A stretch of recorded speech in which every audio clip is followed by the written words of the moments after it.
your home for Kings talk and so much more. Live and local. Allen Stiles on Sacktown Sports. Yes. On a Wednesday, Allen Stiles, Sacktown Sports, taking you up to 2 p.m. We are going to take you up to halfway through the week by the time the show is done. Kyle Ledbetter behind the glass for us today. And it is a bit of a funny day, right? And there are a lot of things going on, don't get me wrong. But as the sports calendar kind of churns around, we have to be honest with ourselves because we claim to be one of the more self-aware shows out here in Sacramento. And yeah, we're hitting the part of the calendar where, hey, it's time to do some top tens. It's time to do some Mount Rushmores. That's where we're hitting. That time of the summer is coming up. And we're going to have a lot of fun with it. A lot of times we get the most interaction on subjects like that. Talking about the best burrito in Sacramento, where to find it. The best taco spot. The best whatever in Sacramento. The best pizza. The best Italian. It's not all going to be about Keegan Murray and Keon Ellis and when Keegan's going to get an extension. Is Keon going to get an extension? It's not all about that, obviously. I really just be chilling for real. Obviously, we're going to continue to keep you up to date, but it is what it is. Baseball is rocking and rolling. We're going to get some baseball in there. I saw Bryce Eldridge, one of the top the top prospects for the Giants, hit a ball yesterday. I was trying, as I was doing all these River Cats games, obviously I'm working, but trying to catch him on video, hit a home run. Every time I videoed him, what was it, last week or this past weekend, strikeout. Today, I'm running around, or last night I was running around. We had a lot of promos. It was a really good crowd. Las Vegas Aviators were in town, the AAA for the A, so I think that was part of it. And didn't get a chance to record any Bryce Eldridge because I was doing my job. I know he had at least 2 hits, a double and a home run that hasn't landed yet. And I got none of it on video. So, that's something to feel good about, even if I didn't catch it. Baseball's rolling along. The problem is the Giants are starting to look like the Kings because they have 12 dudes that play the same position. They got 12 right fielders and first basemen. And we can sprinkle in left fielders too. That's a problem. They have as many corner outfield, first base, DHs as the Kings do small wings. That's a problem. Yeah, I talked about it yesterday, and somebody said it feels like Monty McNair is running the Giants. And that's what's so funny about this. We spent some time on the Giants and never hiring your heroes because we'll see what happens with Doug Christie, who's a lot of people's hero, and now he's a coach. Buster Posey, the GM. Is it a little different when you're talking about a GM versus a coach? And we landed on the fact that it is, right? You're not handling personnel. If Doug Christie doesn't work out here, it's not going to be a situation where, man, he had such a good roster. At least not right now, right? This next season, I don't think Doug is going to get a lot of flack. Some of that is going to be because he is a bit protected by being one of those heroes, but also this roster is presently constructed. Again, they're set at 34.5. It might even be less now. We'll have to check. So we're talking about roster construction and how all of that breaks down and how I don't think the Giants have a dynamic enough lineup the same way I don't think the Kings have a dynamic enough roster as well. And the main thing that keeps coming up here is what was left before them. Monty McNair is still getting talked about. Farhan Zaidi is still getting talked about. Now, obviously, Farhan was there longer than Monty McNair, but both of those situations, whether it's Scott Perry or Buster Posey, they're still in the I need to clean up this mess portion of it. Now, Buster Posey got forced into a situation, and we'll see what happens with Scott Perry. If the Kings are playing better than everyone expects, does Scott Perry go on the offensive the same way Buster decided, hey, I'm going to go get Rafi Devers. It might be a big contract, but we think he's somebody that can help us this season. And I distinctly remember watching Buster Posey in an interview after the deal. He said, it felt like these guys have earned it. It felt like these guys have earned it. They played well, and they earned it. Now, whether we're talking about luxury tax, which doesn't really exist in baseball, or we're talking about just celebrating your team in a way of making them better, I thought it was a really interesting statement because Buster is saying that, but at the same time, he's also saying we need to get better. He's going to take somebody's spot. Wilmer Flores had been on a hot streak, but you're not going to count on that all season long. Buster said, congratulations, one of y'all are losing a spot. The same way, if Scott Perry and the Kings end up in a situation like that, same thing might happen. Let's look around. And this is what we thought would happen with Kevin Huerter, who forgot how to shoot. Hey, let's go out there, make a move, and find somebody that does know how to shoot. You guys have earned it. Now, the Kings the last couple seasons, I don't think have earned it. And even a couple seasons ago, before Luka flopped on Malik's leg, they were in position. Maybe you could say they could have made a move at that deadline, but it would have cost them. Maybe there's no Nique Clifford on the team right now. Maybe there's no Maxime Reynaud on the team right now.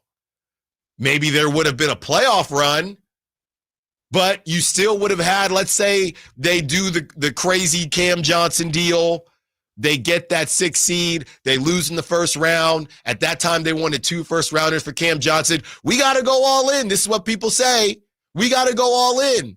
They don't go all in, or they do. They lose in the first round. Maybe they sneak to the second round. I don't know. Monty may still have a job. I'm not sure. But either way, you're probably in a similar situation than you're in right now. So the decisions that are made, and obviously baseball and basketball are not exactly the same, but the decisions that are made, it's hard to do the revisionist history thing because you never know how things would have ended up. And we can be upset at Monte McNair for not making moves. We can be upset at all of that. But at the same time, if we all knew that this thing probably wasn't going to end in a parade, maybe in some ways a solid got done. It might have been at the expense of Monte McNair's job, but he didn't want to mortgage the future. That future is no longer with the Kings. And now you look and you have a Nique Clifford who seems to be a guy, he's first team all summer league, seems to be a guy that the Kings are going to be able to insert and use pretty quickly. They go out, they get a steal of the draft. We'll see, the upcoming draft, and we're going to run that tankathon straight off the top here. That upcoming draft, if the Kings are exactly what the books in Las Vegas say they're going to be, they could get a game changer. So it's funny how decisions that are made, and even if you look at Monte McNair, his decision to not trade for Cam Johnson, I think it's fascinating because maybe he didn't know for sure that he would lose his job. But let's be honest, I don't want the power to go out. He knew what he was working with Vivek Ranadive. He knew that a lot was on the line. There was a reason they had to go get DeMar DeRozan, even if they weren't all, everybody, the basketball world wasn't completely aligned on DeMar DeRozan's fit. He knew, but he still felt, just in case I still have a job, these first-round draft picks are going to matter. And I guess in that regard, we can thank Monte McNair in a funny enough way. All right, Kyle, we said we were going to do it off the top here. So let's do it. We're going to run Tankathon. With all that being said, thank you to Monty McNair. Thank you, Monty McNair, for protecting the 2026 draft pick. Yes, even if you weren't going to be here. That we can now spin on Tankathon every single day until May. Jesus, I just looked at the time. We're going to do it. It's the only way. I'm trying to think. That is 10 months, 40 weeks. That is 200 Tankathon spins we're about to do. We should be keeping track of this. Okay. What we should be doing. So we can make that work. So today or Monday was the third pick. And then yesterday, didn't they dropped to 9? Yesterday was 9. They dropped to 9. I wish we had been keeping track from the beginning. We have plenty more days. We're still going to have a huge sample size there. It's going to be 200. All right. Do you have it up? I have it ready to go. All right. Let's hit our fun little sounder. Little Mario Kart there. Did I get a banana? I hated when I got the bananas. Let's spin it. Oh, my goodness. With the 9th pick in the NBA draft, the Sacramento Kings select. Dang it, man. These last 2 days have been rough, dude. Look, it's still 8th, right? They're expected to get the 8th pick on Tankathon. So they dropped down one. On Tankathon, it should say what their chances are of jumping into the top 4. It's like 20-something% probably. Yeah, they're at 26.3. So 26.3 means 1 out of every 4 days they're going to jump into the top 4. So once a week, maybe twice a week, they're going to move up in the lottery as long as they are at that 8th pick, which I wish Tankathon changed up the odds in the preseason a little bit so that way we could just spice it up a little, but brutal. Looks like we're going to have a lot of brutal. A lot of 3rd, 9th, 8th coming up here. Brutal. All right. Well, hey, we tried. It didn't work out. You'll have a chance as well. Speaking of lotteries, you'll have a chance to win the Lumineers lottery as we are still giving away tickets, and that's going to be at 1 p.m. Win a pair of tickets to see the Lumineers at Golden One Center on August 6th. I believe, Kyle, is it my turn? No, I picked it yesterday. No, I think I picked it because it's gone you, me, Monday, you. Tuesday, Wednesday. So I'll pick that lucky number. I think I picked the same number as you. Yes, you did. So I don't know. I was going to let you go with that. We will pick that lucky number. The Lumineers tickets have been going like hotcakes. That's why they're at one of the premier venues in the United States of America, the Golden One Center. And you have a chance to be there August 6th. By the way, speaking of just the fact that I brought up August 6th, it rained yesterday. It literally, I'm at Sutter Health, and funny enough, a foul ball got hit, and it got hit over basically the whole ballpark, and it got hit backwards, and the PA and the kind of program room, they played a splash sound, and I'm not kidding you. They played a splash sound as if the ball went into somebody's pool. A second later, it started raining, and we were all very confused. But it only drizzled for, I don't know, 5 minutes, something like that. There was a rainbow yesterday. Yeah. I saw it. It was bizarre stuff. Driving over the causeway, it was a beautiful rainbow. Yeah, we're going to the fair again today because I just can't get enough of it. And this is the week to go. It's not going to be that hot, but it's almost skewing as if it might be a little cool. So I just had to note that because I don't know what's going on. When I came out here last year, everybody, Allen, you're not ready for these Sacramento summers. I said, I'm from Concord, man. I'm from the East Bay. I lived in Oakland, Alameda, but I'm not from that part of the Bay proper. The East Bay gets hot. Maybe not as hot as Sacramento, but these last 2 seasons or these last 2 summers, we're not scaring anybody. What are you talking about? Anybody, last July was like 100 degrees every day. It was light work. Look, yeah, when I wore, my shorts, did they burn in the car when I left the show? Yes. But besides that, it was light work, man. Look, I saw the report, or I guess it was a news story. I shouldn't say. God, my brain is so sports fried. I saw the news story that it's been the coolest July in San Francisco in 40 years this year. So everyone's just getting a nice little reprieve. It's honestly San Francisco. I mean, you have the summer that starts, I don't know, in what is it? September for them. It's a really late summer. Sure. I'm just making the point.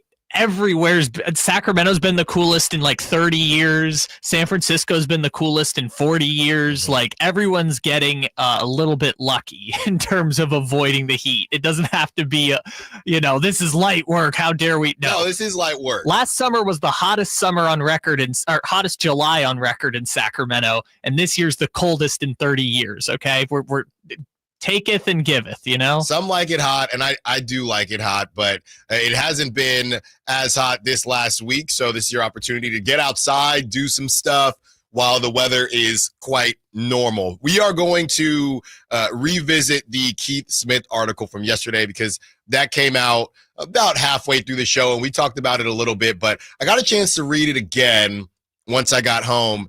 And yeah, it kind of tripped me out a little bit. We talked about during the crosstalk, optimistic Allen, pessimistic Allen, realistic, whatever it is.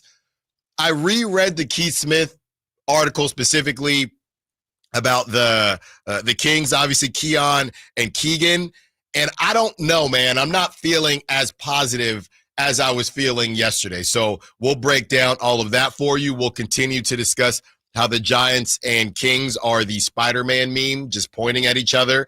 We revisit the DeMar DeRozan trade. Kevin Pelton is revisiting the 2024 offseason and the grades that he gave teams at that time and what grades he will now give to them or is now giving to them. Obviously, we have football, NFL going on, so some training camp stories. Micah Parsons is doing his Cowboys thing. I mean, it's just typical Cowboys. The Commanders have some issues, obviously, with Scary Terry, who's not showing up to work. And the Niners, that wide receiver. They signed the other St. Brown, by the way, Equinemius St. Brown. Oh, the one that Aaron Rodgers hates. Yeah, they signed the other St. Brown. So, that is just a really, really bizarre situation.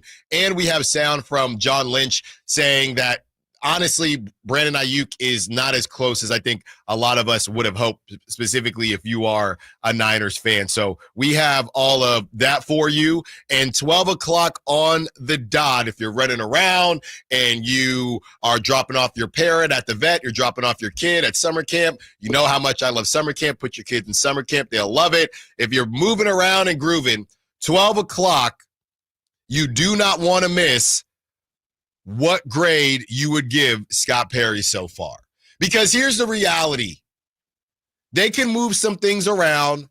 They can waive a player that's not really in the rotation. But the Doug McDermott signing, and I know we talked about it, but just to really nail it in for you, that kind of signified that the Kings are probably done. There's a chance that they do something else, but based on the numbers, based on how close they are to the luxury tax and the cap and things like that, there's a good chance that the Kings are done. So as we're sitting here, Allen, Scott's doing a great job, right? Doing, as in this offseason. The question is almost turning into, or the statement is, has done a great job. Because outside of, and I know Russell Westbrook would be a big deal, but each day that passes with this stuff, the Warriors with their Kaminga situation, the Al Horford is basically, Warriors Twitter is just making fun of the Warriors, saying every single day, Al Horford and DeAnthony Melton plan on signing with the Warriors today. And then later in the day, they'll say Al Horford and DeAnthony Melton had to have lunch. They will possibly sign with the Warriors tomorrow. They just keep making up new excuses. We know that the Warriors are kind of held up because of Kaminga. I don't know what the holdup is with the Kings. I don't know what the holdup is. We've discussed maybe it's about playing time, and that's just my estimation. Maybe Russell Westbrook is shopping himself throughout the rest of the league. Anybody giving out 25 minutes? Can I get 25 minutes? You got 25 minutes? Can somebody give me 25 minutes? And everybody's saying, Russ, we like you, but we don't got, they're digging in their pockets, looking under the couch. Russ, we got 15 minutes for you. What you think about 15 minutes? I can do 15. Couple days a week, you might get to 20, Russ. I don't have 25 a night for you, brother. I don't have that. And I definitely don't have 27 a night for you. So it's my estimation that that's a holdup with Russ, I think, and that would maybe sway us in a different direction, but they would still have to make certain moves in order to bring Russ in. So what we are looking at now, I think we all need to start to transition, now that Summer League is over, to looking at this roster as is. I will continue to give you reports on whatever I hear. But as it stands today, based on the moves that can be made, based on the flexibility that they want, based on the money that they have, based on the roster spots, we are closer to the Kings. We are much closer to the Kings going into training camp with this with this lineup and this roster than we are to one more move, even if that move is Russell Westbrook. They'd still have to move some things around because of the 15 roster spots. Bringing in Doug McBuckets was a bigger deal, not maybe from his perspective and what he will bring to the table, no disrespect to Doug, from a playing time perspective, but from a roster construction and decision-making. We're there. We're pretty much there. Now, something monumental could change, obviously, such as life. Anything can change. But as it sits at 10-21, we need to start looking at this team as a finished product as far as going into training camp. A couple moves along the fringes could be made, and some could argue Russell Westbrook would be a fringe move, but I think that's the problem, maybe why it hasn't happened yet, because Russ doesn't want to be viewed as that. Okay, well, go somewhere where you're not going to be viewed as that. And that's probably what Russell Westbrook is doing right now. But when we evaluate Scott Perry and the job he's done so far, there's not too much of that left, okay? Every day that passes that nothing happens is a day closer to this being the roster that goes into training camp. So does that change how you evaluate Scott Perry? Well, Allen, I was going to give him a B, but if they're done, I don't know. That's more like a C+, more like a C. Maybe that's how you feel. 916-339-1140, call line, text line, Sack Chat. We will continue to lay out all of that for you.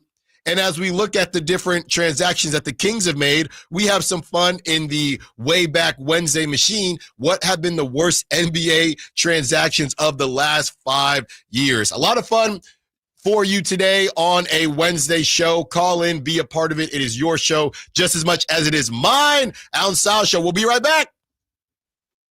Sacramento weather is brought to you by Fidium Fiber. I'm Tamara Berg in the KCRA 3 Weather Center. Welcome to your Wednesday. Getting out the door where it's cool enough that you may want to layer for the first few hours of the day. Into the afternoon, expect to see clouds thin out. We'll enjoy mostly sunny skies with a bit of an occasional breeze and highs today in the lower to mid 80s. Get the latest forecast on the KCRA 3 News and the KCRA 3 app. It's about time they fix that pothole. Invented better windshield wipers. made an internet that just works. Fidium Fiber Internet, starting at only $30 a month.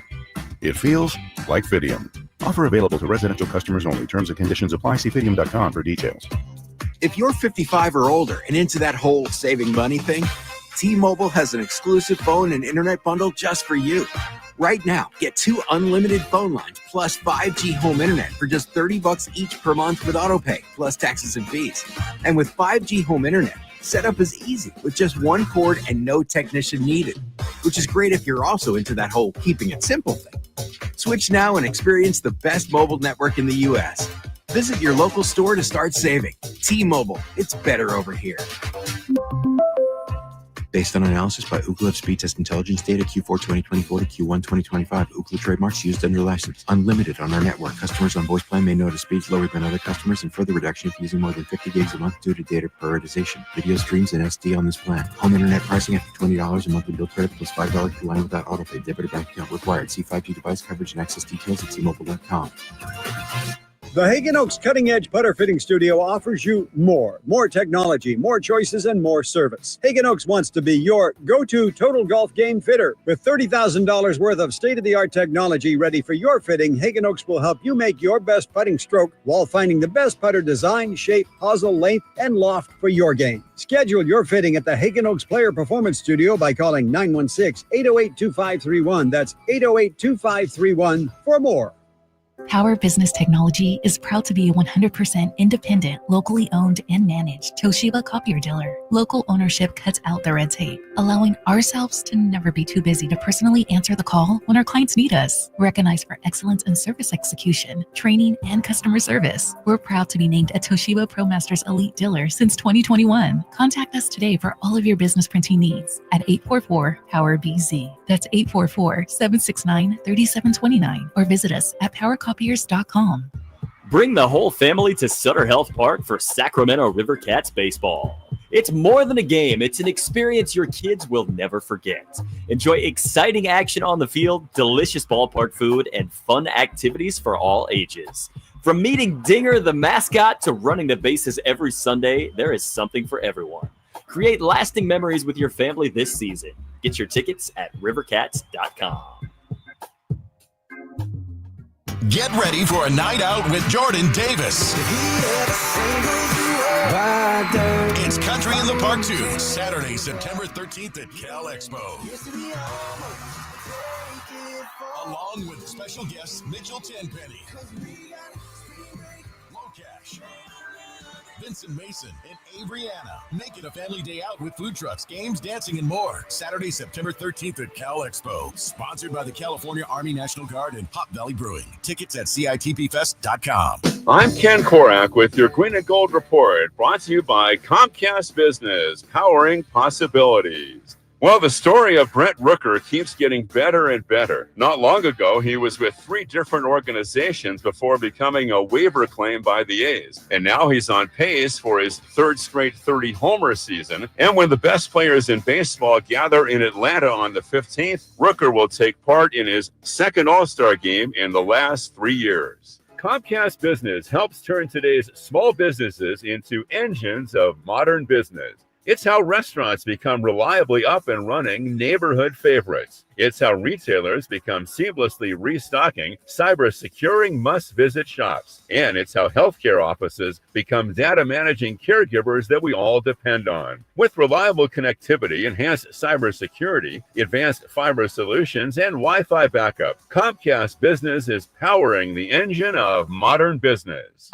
The ultimate off-road adventure awaits during Sky River Casino's $300,000 Blazing Bronco giveaway. Every Saturday, lucky guests will play for a chance to win free play, cash, or a brand new 2025 Ford Bronco Badlands. Earn entries by playing your favorite slots and table games. Grab a free daily entry. Plus, get 100 bonus entries every Monday and Tuesday. Visit skyriver.com for details. Gambling problem? Call 1-800-GAMBLER. Must be 21 or over.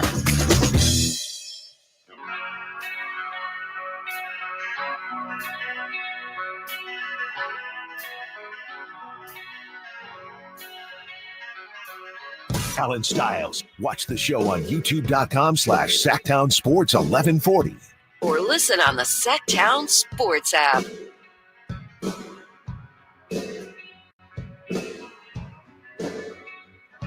(916-339-1140). Yeah, they and we'll break it down. We'll break it down more. But they still have what part of their MLE. I think all of it. Yeah. And whether they want to use it or want to save it, the feeling I get and what we're being told, I mean, everybody is saying it, right? It's Russell Westbrook or kind of bust. That's what it feels like unless something just comes out of nowhere. Well, here's the other part of it, and to your point, they don't have to use all of it. It'll carry over to next year, assuming they're not a tax-paying team, which feels like a pretty safe bet right now. Yeah. The MLE, I think, is like 14.8 or 14.9 million or something like that. Even if you're signing Russell Westbrook, Campaign, another name that we're about to talk about, even if you sign those people aren't getting $14 million on this contract. Yeah. So you're not even using the full mid-level exception anyways. Yeah, the whole thing is you can use the MLE, and again, I tell people all the time, Keith Smith, a much deserved vacation, but we get Keith Smith in here. We get people that they literally get paid to understand this stuff, the Yossi Gozlins of the world. But while using the MLE could bring in a good player, it would still impact the Kings salary cap situation. It's not free money. Yeah, it's not free money. It still affects their cap. No, it it hard caps you at the first apron. You get access to other exceptions and stuff. Like it is useful, but they decided we would rather use not cap space, but because the cap went up, they had some wiggle room this offseason to move in trades. Yeah. And so they decided we would rather just absorb Schroeder into our trade exception than to use the mid-level exception, which I think was kind of the point when the Kaminga talks kind of realistically died. But I think that was kind of them figuring out, okay, how are we going to maneuver this together? Yeah, basically the Kings, the decision is you can use the MLE and deal with the potential constraints, but obviously the roster would be better, or you keep the financial flexibility. So if there's somebody out there, right, that they think is worth the financial change that would happen, then you go out there and do it. Maybe they don't think that there is. But, yeah, I do think a good reason, this is from Roddy on the chat, a good thing to bring up is the MLE isn't free money. It does affect you. And they might, even though they have it, you can decide whether to use it or not. That's just what it is. And it'll carry over. 916, of course, Vivek is going to keep the MLE. You guys constantly justify Vivek's BS. Okay, 916. Okay. I'm so tired. I'm so tired of just, like, I love everybody that listens to the show, but I don't actually think you're listening to the show. Why'd you read that comment? We didn't have to do that. Why not? But no, I'm going to read a comment. Number one, it's my show. And number two, this is a loyal listener to the show. So I don't even think they believe what they're saying. They just, it's just buzzwords. You're just, yeah, like I said, hey, his when we said his name, the power did cut off. So maybe there's something to it. But yes, we are in pocket with Vivek. And every day I have a call with my boss, who is not even here right now, but we still call. He says, hey, Allen, make sure you make Vivek look good. Make sure you justify Vivek's BS. That's what we do, 916. How did you know? How did you know? It's just the way you come off. Yeah. You know? How did you know? I just, a guy that I've never spoken to in my life, who does not pay for me to be on the radio. Yes. It's not Jerry Jones situation here, people. Do you think Vivek's ever listened to the station before? Oh, without a doubt. I would guess so. The only time he's ever been on was with Dave one time during the Beam Team season. Yeah. And this is what I always say. And we're in the throes of it. We're in the throes of the summer, so things are going to get squirrely. I got time. That's what the kids say, even though all my other coworkers at River Cats call me Unk. I got time. 916, I'm very Unk. If you come with a text that is kind of spicy, right? Stand on business and call in. Or your opinion is invalid to me. Because call right now and tell me how we are justifying it. We got time. It's the summer. We're waiting for a move to be made. I have the time. I got 4 hours. So, and I'm not going to block you. We can block you, by the way, on the text line, but I'm not going to block you. You can keep texting, but I do not care what you have to say unless you can call in as an adult and tell me how we are justifying it. That's where we're at in the summer. We are constantly justifying Vivek's BS. Then give me one of all of those examples, since there are so many. Please do. Or your opinion is invalid to me. Because if you can't give examples, then again, you're just using buzzwords. And I don't care. I don't care about the buzzwords. Grow up. I don't care about the buzzwords. Cut it out. I don't care about the buzzwords. By the way, a new report is out. This is from Brian Windhorst. And again, Carmichael Dave said what he said a couple days ago. And Carmichael Dave, he stood on business. He said, I'm telling you, this is what I'm hearing. Brian Windhorst is saying not something else, because I think Brian Windhorst at the national level maybe isn't even in the weeds as much as our local soldiers. But Brian Windhorst says, quote, I'm told he's probably going to, talking about Ben Simmons, by the way, I'm told he's probably going to make a choice in the next week. Kings, Suns, Knicks, and Celtics have all been connected to him. So that's not really new news. Based on what Dave is saying, I'm going to eliminate the Kings, okay? So that leaves the Suns, the Knicks, and the Celtics. Yeah, you take a guy like Ben Simmons, he can work on any team, right? It doesn't... Or none, right? I mean, he's there. He's a player. He is very confusing as a player, I will say that, even though I think he would fit in that backup point guard role. Let's just keep it 1,000. And I know I have a lot of fun at Ben Simmons' expense, but I don't think Ben Simmons really cares the same way I don't know how much he cares about basketball. He ain't going to the Knicks, and he ain't going to the Celtics.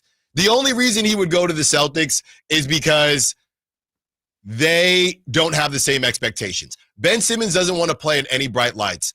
I would put a lot of money down, and I might look crazy. Ben Simmons will not go to the Knicks because he does not want to, just like the texter, does not want to stand on business.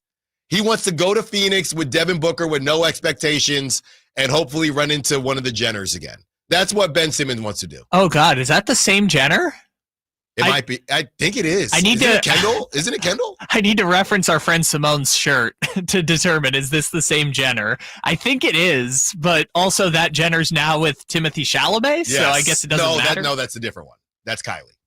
So Kendall's the one who was with Ben Simmons. I know she was with Devin Booker, but Ben's going to get down there and he's going to get to learn all about it. All right. Kendall Jenner boyfriend. Yeah, you don't have to do that. Look that up on the company computer. Let's see. Kendall Jenner and Devin Booker got back together and split up in June 2025. Okay. Hey, they want that old thing back. Ben Simmons. I don't think Ben Simmons is going to Phoenix. Yeah, that's I'm not touching that one. Kings, Dave has said it's probably not going to work. The Suns, yeah. Is it awkward or not? Depends on who you ask. Again, I'm not touching that. I don't think he wants the bright lights of the New York Knicks. And I think he would go to the Celtics simply because the Celtics won't have the same level of expectations, because Ben Simmons, he doesn't really want to play with expectations. I know he went to the Clippers, but he didn't go. It's not the Lakers. So that is the newest and truest on Ben Simmons. Maybe something can change, right? That wouldn't mean that what Dave reported was incorrect. As we know, this thing is fluid and it can continue to move back and forth. But that's what Dave had said. And even though Brian Windhorst is still, and all he is saying is they've all been connected to him, which they have been. If something came out and said the Kings, who have been they've been connected to a lot of players, right? And you have to kind of sift through all that. Could something change? It's very possible, but yeah, I would definitely eliminate the Kings and the Knicks just based on what we've heard from Dave, and I just don't think Ben Simmons wants to go to those bright lights. I don't think so. So Boston is more about the bright lights than it is about not wanting to play for Boston. Boston, I don't think he would go to Boston if, they had Tatum and they were really, really cooking here. But because they're not really going to have the same level of expectations, I think he would be interested. But the Knicks, if I'm not mistaken, they have to be picked to finish second, maybe first would probably be the Cavs, and the Knicks have to be picked to finish second in that Eastern Conference. Yeah, I would say it's Cleveland, New York, probably. Come on, man. He couldn't even handle Philly. I think Philly is worse than New York. Maybe. It's New York. New York now with expectations, I don't know. New York when they stunk is different. It is different. Yeah, I guess maybe Philadelphia just has more of the reputation for saying very rude and hateful things to their players versus New York, where they're just kind of crazy. New York over loves their players. Philadelphia is like, we're good and we still hate our players. It's kind of different levels to it. When we return, let's discuss that Keith Smith article and why I'm actually a bit more confused than I was when we read it yesterday. Allen Stiles, Sacktown Sports. This is the story of the one. As a safety manager at a manufacturing plant, he does everything he can to keep his coworkers safe. From finding ways to reduce risks to keeping safety supplies in stock. And for that, he relies on Grainger. Grainger offers a broad range of quality products and next-day delivery, so he can always play it safe. Call 1-800-GRAINGER, click Grainger.com, or just stop by. Grainger, for the ones who get it done. Ooh, ma. What was that? That is business phone bliss with the Ooma cloud phone system. It handles all our voice, video, and messaging needs. You sound very calm. I am. Ooma has everything I need to run my business more efficiently, like virtual receptionist, call routing, and video conferencing. And it starts at just $19.95 per month per user, plus taxes and fees. Ooma. Nice. Find your business calm at ooma.com/radio. What's up? I'm Phil Briggs, here from my friends at Navy Federal Credit Union. Whether you're looking to buy a new or used car, or maybe just want to refinance your current loan, Navy Federal Credit Union has great rates on auto loans. You can apply via their mobile app or online, and in most cases, get a decision in seconds. So get a great car and great rates with Navy Federal Credit Union. Credit and collateral subject to approval, rates subject to change, and are based on credit worthiness. Navy Federal is insured by NCUA, and you can learn more at NavyFederal.org/auto. Mike Rowe here with a quick question. Have you noticed cracks in your drywall, chimney, or exterior walls? I hope not, because if you have, they could be indications that you've got a much bigger problem with your foundation. That's where Groundworks comes in. They can honestly assess your situation and create a plan to stabilize your foundation. Schedule your free inspection at groundworks.com/row. And while you're there, check out my latest dirty job. It's a good one. Licensed in all states where work is performed. See website for details. And we're back, live during a Flex Alert. Dialed in on the thermostat. Oh, we're pre-cooling before 4 p.m., folks. And that's the end of the third. Time to set it back to 78 from 4 to 9 p.m. Clutch move by the home team. What's the game plan from here on out? Laundry? Not today. Dishwasher? Sidelined. What a performance by Team California. The power truly is ours. During a Flex Alert, pre-cool, power down, and let's beat the heat together. Hello, Sacramento. I'm Emran Pilati, owner of True Sports Cards and Collectible Store here in Rockland, California, and the host of the True Sports Cards Show that airs right here on Sactown Sports 1140 every Saturday from 10 to 11 a.m., where we discuss the latest trends, hottest products, and deliver exclusive interviews with other industry leaders. And don't forget to visit our shop, True Sports Cards, at 6661 Stanford Ranch Road in Rockland, and see what we have for all your sports card and memorabilia needs. This is the story of the one. As a safety manager at a manufacturing plant, he does everything he can to keep his coworkers safe. From finding ways to reduce risks to keeping safety supplies in stock. And for that, he relies on Grainger. Grainger offers a broad range of quality products and next-day delivery, so he can always play it safe. Call 1-800-GRAINGER, click Grainger.com, or just stop by. Grainger, for the ones who get it done.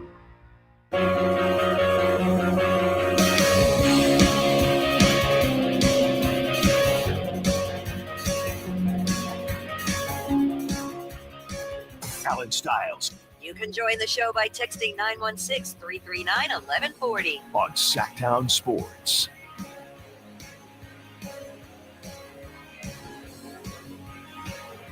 How do I say this? Well, I know how to say it because we've seen it before. Let's just say that the Giants are up 3-0 on the Braves in the top of the fifth, and Justin Verlander is having a really, really, really good game so far.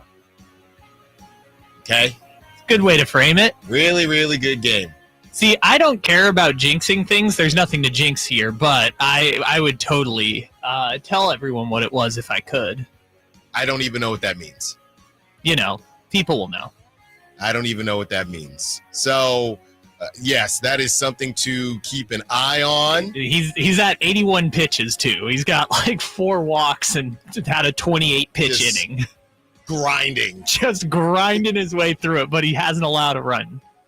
Just grinding it out. So we will keep you up to date on that.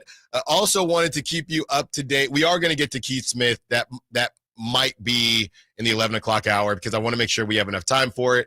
And of course, all of our top of the hours are 30 minutes commercial-free local sports talk radio. So that's coming up at 11 because I just came across, or somebody sent to me, a clip from the Dubs Talk podcast, which is confirming Bonte Hill and Monty Poole, two of the best in the game. They're talking about Kaminga. They also bring up a little bit of Malik Monk and kind of how they viewed the Malik Monk situation and what money he got at that time.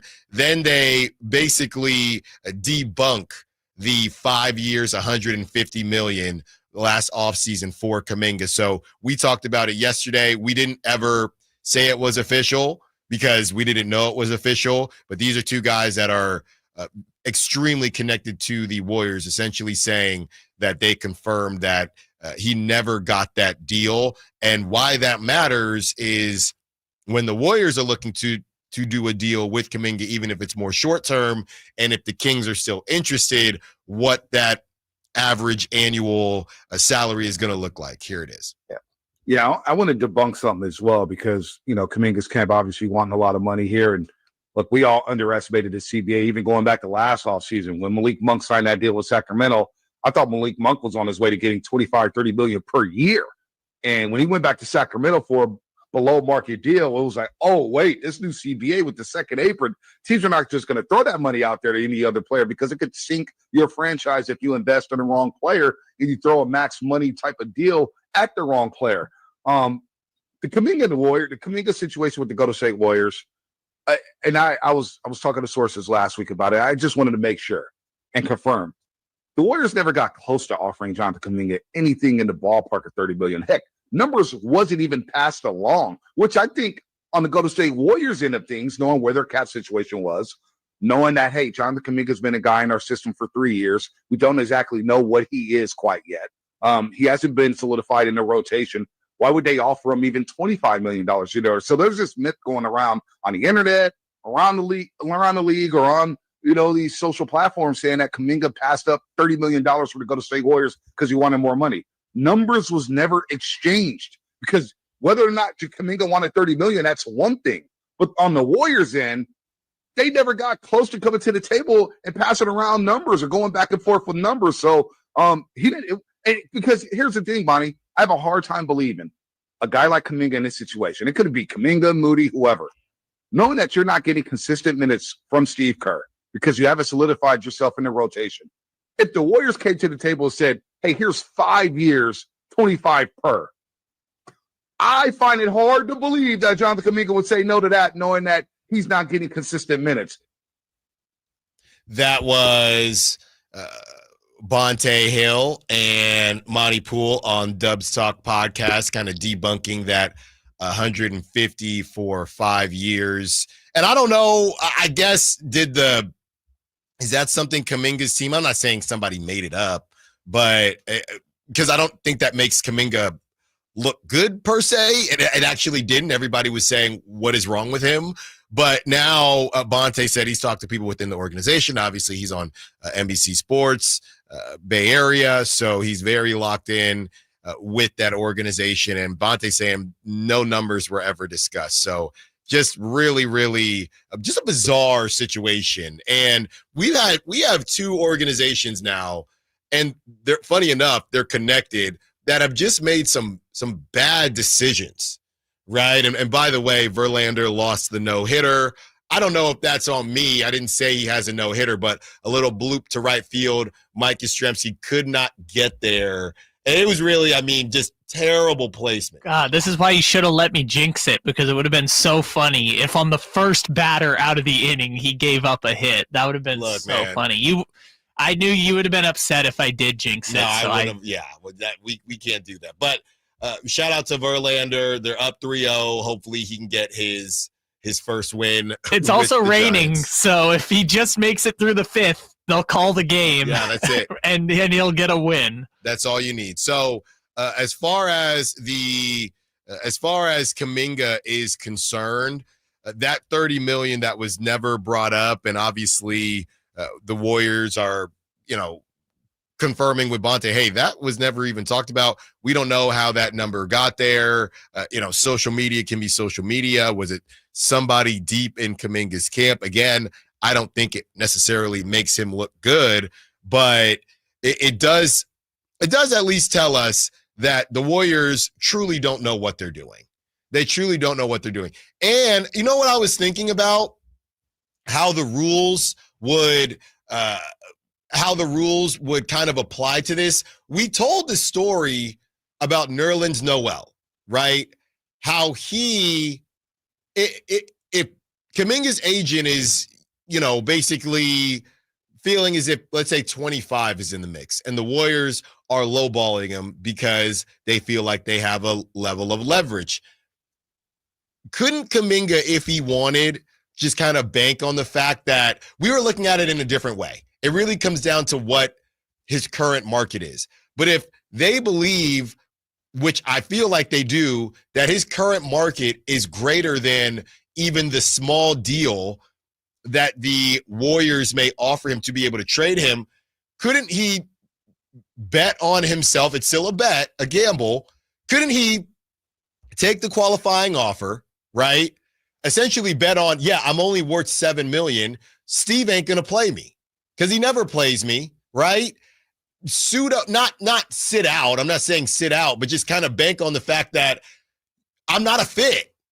You've already said I'm not a fit. So I'm going to take the qualifying offer. I'm barely going to play. Maybe, I mess around and I am a bit, quote unquote, dinged up and just take my $7 million and do it that way versus getting on the smaller deal and getting moved. Now, me personally, I would just take the smaller deal, but isn't that a play? I know the qualifying offer scares people, but that's if, and Nerlens Noel, I don't know if he was ever a starter, but that's if you're getting heavy minutes. I guess the question is then, how does a year of not improving your value affect the contract he would get next summer, right? Because if he's not going to get $20 million a year next summer and $20 million a year for the short term is on the table with Golden State, then is taking $7 million for 1 year worth whatever you're going to potentially lose by someone not offering it to you next summer? I'm just assuming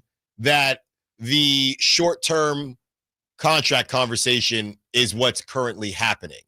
And if they're not even close, right?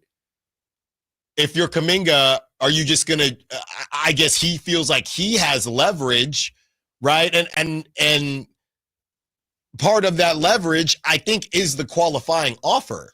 Or he just assumes, no, they're going to have to raise the price on the short-term deal, which the Warriors, I guess he's just assuming the Warriors don't want to lose me for nothing. Well, I think his best leverage play right now, because we were reading the Siegel Scoops on Monday or Tuesday, whatever day that was, and it talked about, like, Kaminga doesn't want to go back to Golden State. For whatever his reasons are, his first preference by far would be, I don't want to go back to the Warriors. Right. So I guess his leverage at this point, which isn't great, is if I just drag this out long enough, I'm going to delay what they want to do with their offseason transactions or their ability to get into the Giannis conversation if that starts. And at that point, they would just have to trade me for less than what they wanted just to get on with their lives. It's not a good leverage play, but I guess it's the only leverage he really has other than take the 1 year with a player option at $15 million contract that I'm sure they're probably offering. Yeah, it's weird, man. It's really, really weird. But I was just thinking, obviously the football brain is starting to creep back up with Micah Parsons and other guys. Okay, are they going to sit out the Juwan Jennings situation? And I'm thinking, how would that work, or how could that work in basketball if you took the qualifying offer and just bet on the fact that I'm not worried about getting injured because Steve doesn't play me?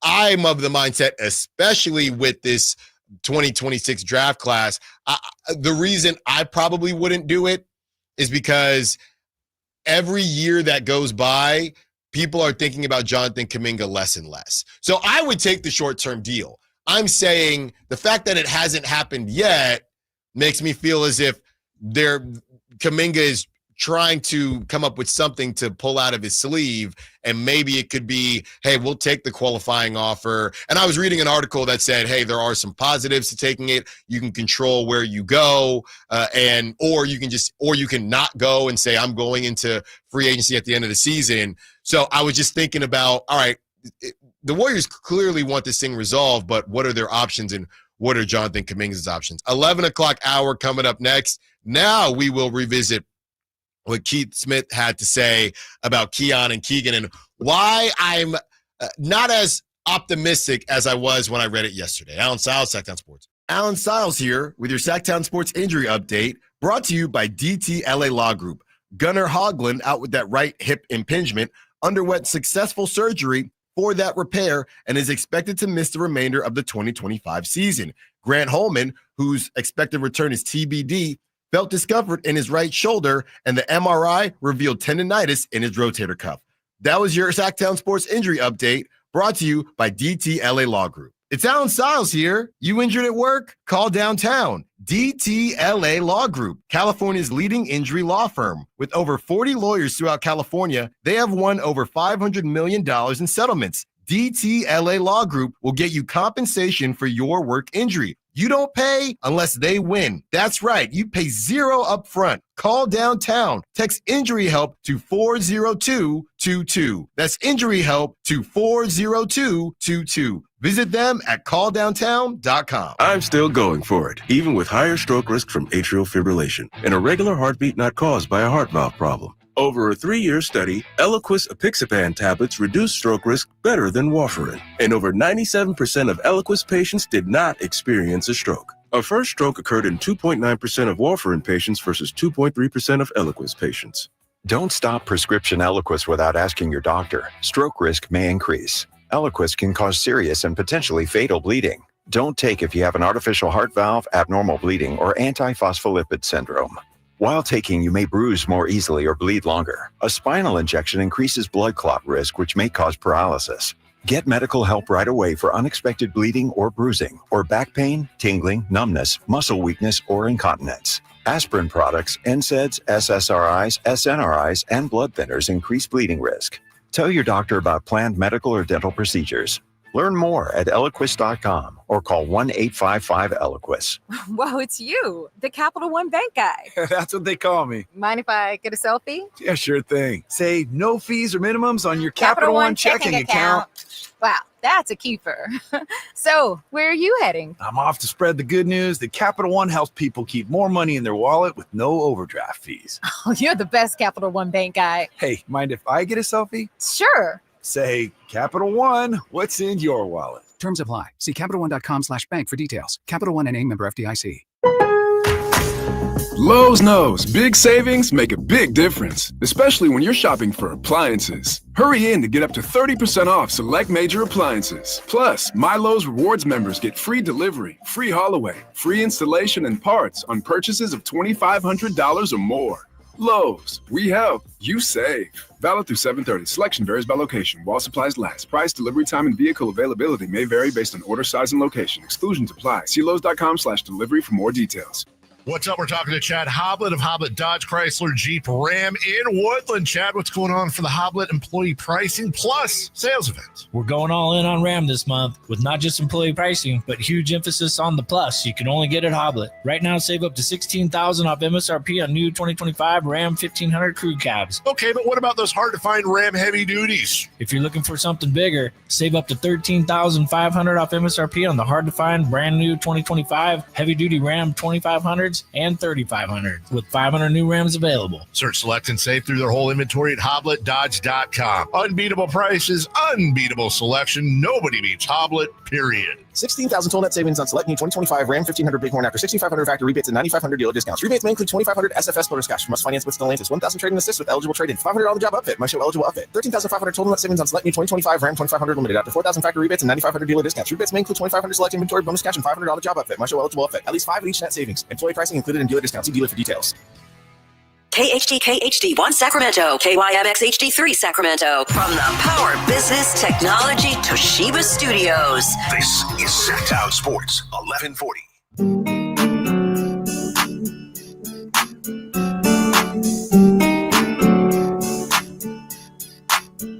live and local. It's Allen Stiles on Sacktown Sports.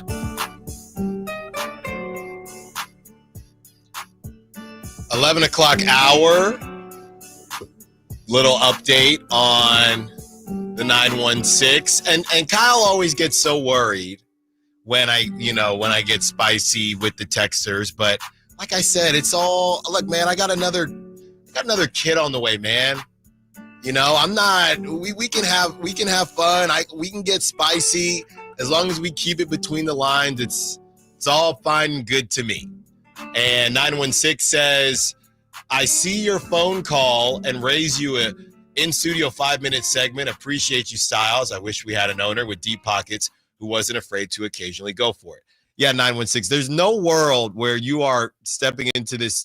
First of all, that would just, it's like when kids want pictures with Dinger, right? If you let one kid take a picture with Dinger, the mascot for the River Cats, next thing you know, if we have a promo to do, I get high anxiety when I see Dinger take a picture with the kid and there's one out and we need to do something because 12 other kids are going to come running. We have a listener in here. I'd love to do a competition and get somebody in here. I've talked to Boss Man about doing a competition and having somebody in here to kind of debate and even debate other listeners. I would love to do that. I did that a lot, or we did that a lot at the previous station I was at. So I would love to do that. But 916, there's no way you're stepping foot into this studio before a phone call. There's just no way. Is this like Kaminga trying to negotiate with the Warriors? Yeah, you're not getting 30 million. We're starting at 20 million. They're not really in a place to be asking or making demands. What are you raising? What are you raising? Yeah, or else what? What are we gaining from this? So shout out to 916. Hey, shoot or shoot, but you're not getting a live segment with me before a phone call. We got guys that have been putting in work. TC been putting in that work, okay? Ken, we got dudes that have been putting in that work. I'll say this for the guy. Alan just gave you 5 minutes where he yelled at you. Yes. That counts for your 5-minute segment. That's He's right. giving you 5 minutes to yell on the air about that. That's right. It was 3 minutes. It was 3. I'm watching the clock, buddy. Check the tape. That was at least 4. That's right. So shout out 916. Hey, I can't knock the hustle. I cannot knock the hustle. One time at a River Cats game, we were giving away, hey, you're our fan of the game, and the fan asked me, can you promote my podcast when you tell everybody I'm fan of the game? I said, I cannot, but I respect the hustle. I cannot do that. You would be that fan. You absolutely would be that fan. Hey, can you tag my Instagram and Twitter while you're at it? 916-339-1140 if you do want to be a part of the conversation. Anyone can call in. That's always a good play, though, is saying, legally, I can't. Yeah, that's the defense. It's I cannot. Yeah, it's like, legally, I cannot promote your podcast while we're on the air, but thank you for trying. Yes. Yeah. So shout out you, and you are. He might be listening right now. So shout out to my guy. One of the 10 people who wanted autographs from you. That's right. That's right. And shout out to the 916. Hey, shoot or shoot, man. Shoot or shoot. As far as Keith Smith is concerned, I reread both notes on Keon Ellis and on Keegan Murray. And if you weren't able to listen yesterday because life be lifing, let me read you first the Keon Ellis part of it, and then I will read the Keegan Murray part of it, okay? On Keon Ellis and a possible extension. This is a Keith Smith article that he dropped and then promptly went on vacation. So shout out to Keith Smith because he deserves it. Met him at Summer League. Great guy. Can't wait to have him back on the show. Yeah, we tried. And he was like, I dropped this story today. I am going on vacation tonight. Nicely done from Keith of Spa Track, by the way. On Keon Ellis and a possible extension, quote, that's the goal. We had a lot of discussion on the best way to handle things with Keon and the option we had for him. Ultimately, it's a show of trust that we picked up his option instead of making him a restricted free agent. That helped us add some talent this year that we might have not been able to get otherwise. Now, we hope to get something done that keeps Keon in Sacramento because he's a really good player and different from all of our other guards, a Sacramento front office executive said. Let's start with Keon. okay? And then we will discuss Keegan Murray. So I read that yesterday, and I felt pretty good about it, right? I felt that the Kings were being pretty transparent, at least with Keith Smith. They've been transparent with us. We want as much flexibility as possible. Then I started thinking about that one specific line. And the one specific line where Keith Smith, as he is, breaking down what is said, the specific line where they mention that they were able to get more talent, right? This specific line from the executive. That helped us add some talent this year that we might not have been able to get otherwise, okay? That specifically. Now let's think about what the Kings did this offseason. This has nothing to do with draft picks because you obviously get draft picks. So Dennis Schroeder, essentially. This helped us acquire Dennis Schroeder in a specific way, or this is one of the ways we were able to acquire Dennis Schroeder in a specific way, which keeps our MLE, whether they use it or not, is their prerogative, and which started the whole conversation with the 916, of course. And here we are. Now let me spin this to you, and that sounds like a positive thing. Hey, they needed a point guard. They go get a point guard. Cool. Now let me spin this to you in a different way. And I'm not trying to annoy anyone, but this is what I was thinking about last night as I reread the article. If they end up losing Keon Ellis, they want to do a deal. But if they end up losing Keon Ellis, you could pretty much say that you lost him because you wanted to give Dennis Schroeder more money when we have really no clue if anyone else was going to give Dennis Schroeder that amount of money. Think about that for a second. So if they keep Keon Ellis, no harm, no foul, right? We wanted to compete. We wanted to make sure Dennis Schroeder was a Sacramento King.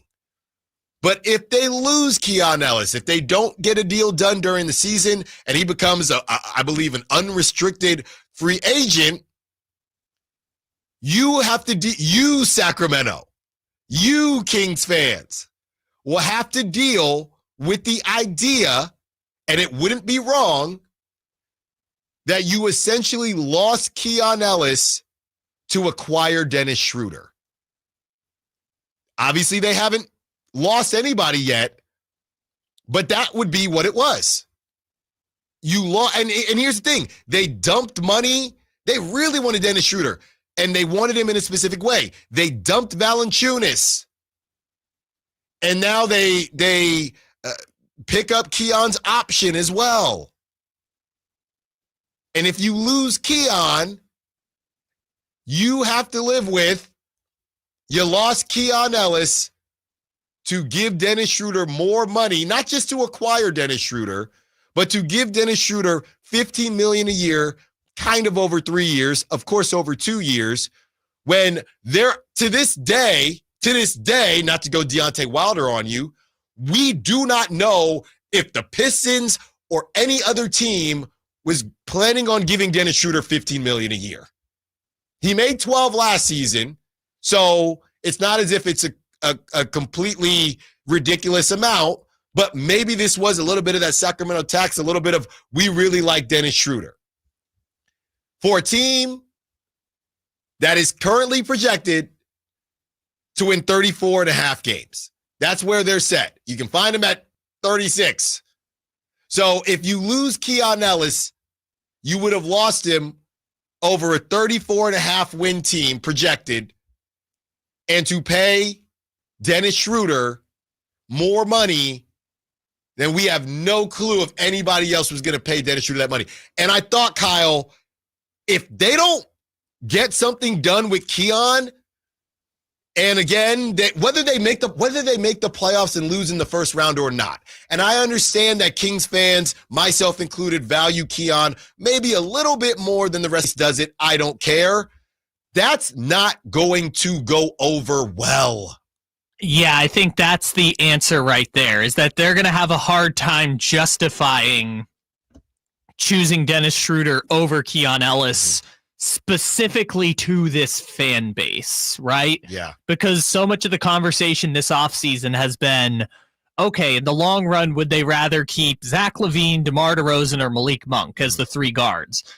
If it ends up being all three of those, but not retaining Keon Ellis, I feel like that's going to be more infuriating to people than it would be just having done the sign and trade where Malik Monk goes to Detroit and Schroeder comes to the Kings, and then they either bring in Kaminga or not bring in Kaminga. Let's say they declined the option and had an extension lined up and gave Keon a pay raise for next year. Yeah. If they had done that, added Dennis Schroeder and not kept Malik Monk, I don't think there would have been the same outrage from people as there would be if Keon Ellis, originally undrafted Kings, Stockton Kings, last guy on the roster, turned into rotation player. If that guy doesn't get re-signed, which is a very real possibility he won't, and maybe they are preparing as if he won't be here beyond this season.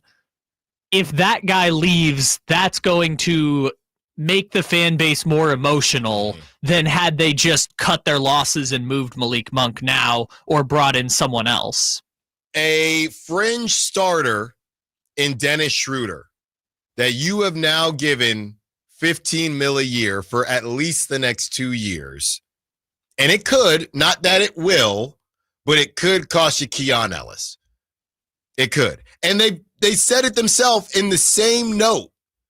In the same note, they say, we hope to get something done that keeps Keon in Sacramento because he's a really good player and different from all of our other guards.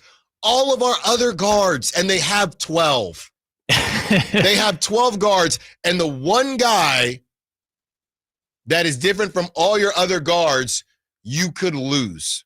Yeah. And maybe they're not counting Dennis Schroeder in that conversation. I think they're talking non-point guards. But even still, with what Keon has shown, yes, maybe he might be a little bit overvalued in Sacramento, in the 916, in the 209, all over the Sacramento area. If you're a Kings fan, if you like to light the beam, whether you listen to radio every day, whether you listen 1 day a week, 2 days a week, everybody loves Keon.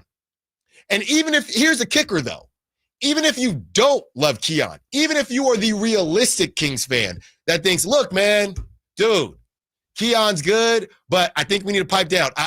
We've definitely had those calls. I try to remember names, but off the top of my head, I don't want to say the wrong person, but we have had those calls.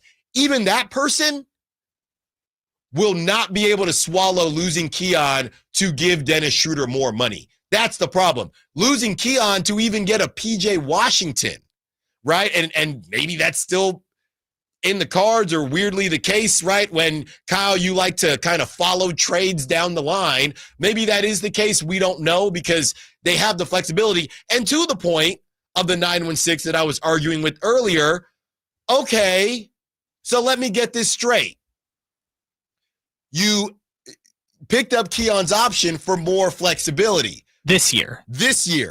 You went and got Dennis Schroeder, cool. But now you're telling me that because you don't want the cap constraints and the luxury tax and all that, you're not going to use the MLE this season, but you might still lose Keon Ellis?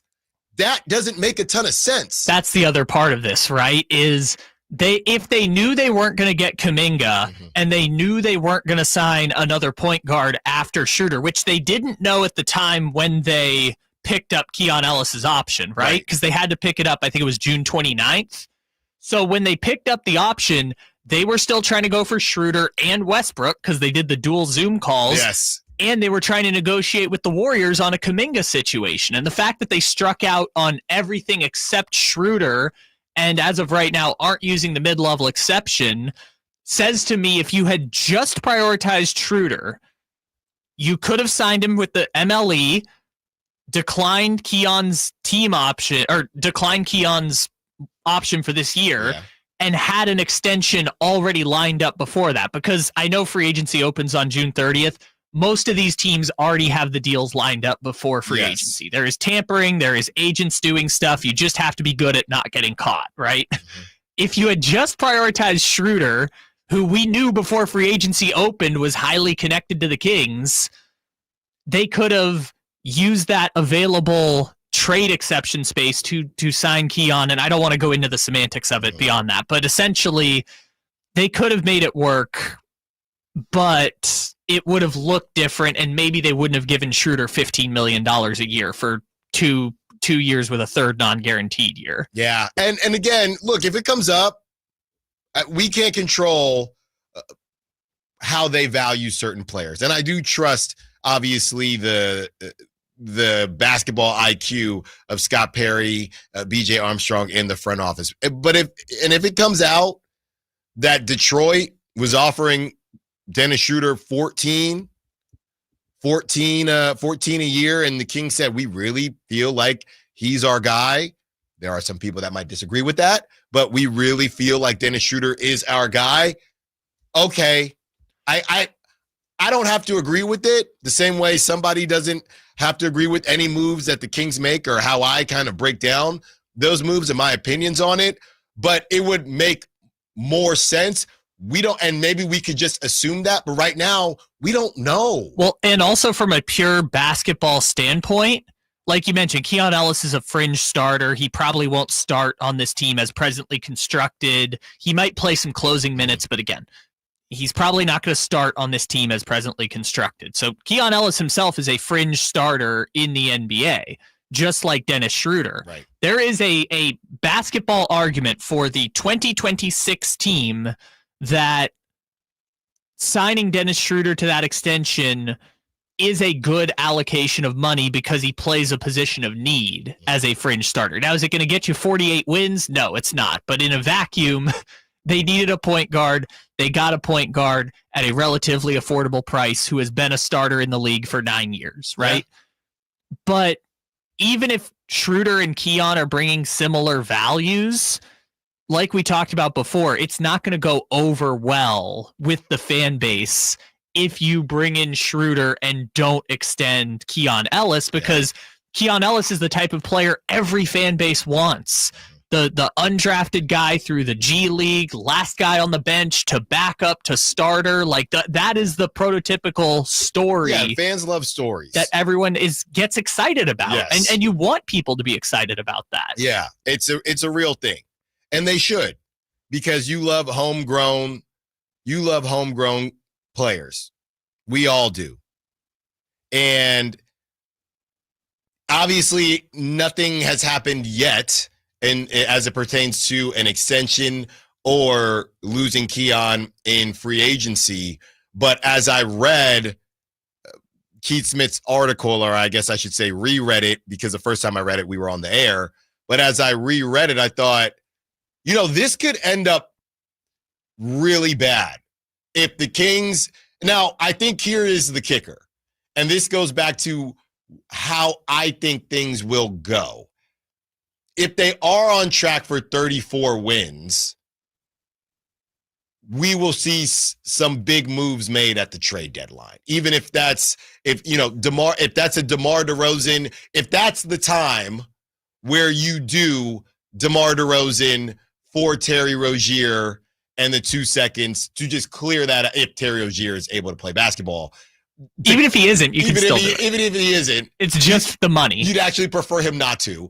But you could do that deal. We're saying, Uncle, it's not happening. We're sellers. DeMar is gone. We'll see what happens in the summer for Sabonis. Now we have more money to throw at Keon as well. Maybe Malik gets traded. So that is maybe what Scott Perry is banking on. Hey, there's really no world. Either we're going to – I guess the only world that could be viewed as negative and you would still have a positive within it is the Kings exceed expectations. They get to the first round.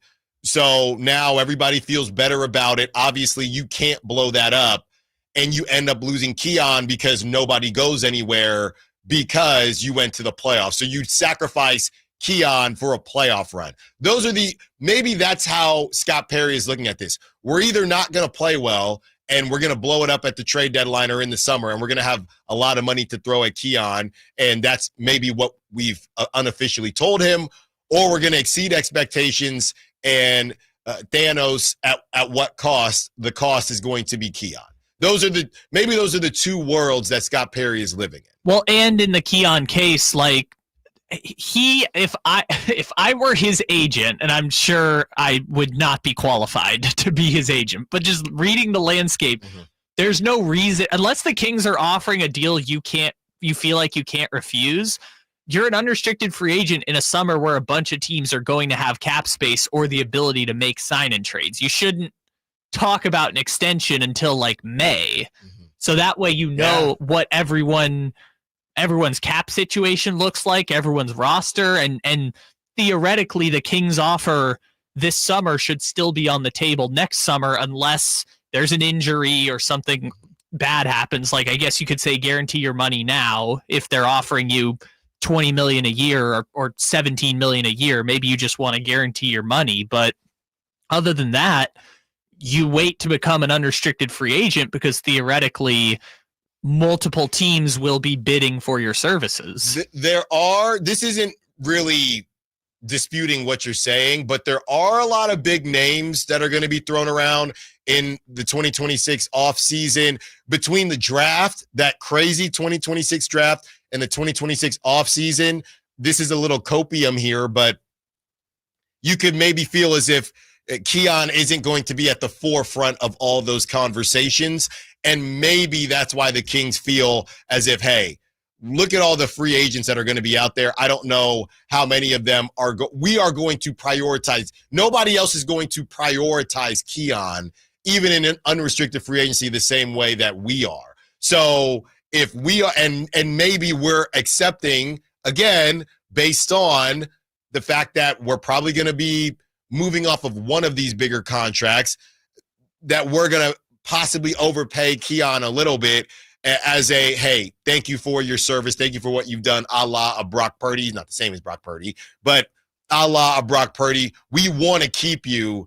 We're just also trying to compete right now. For what reason?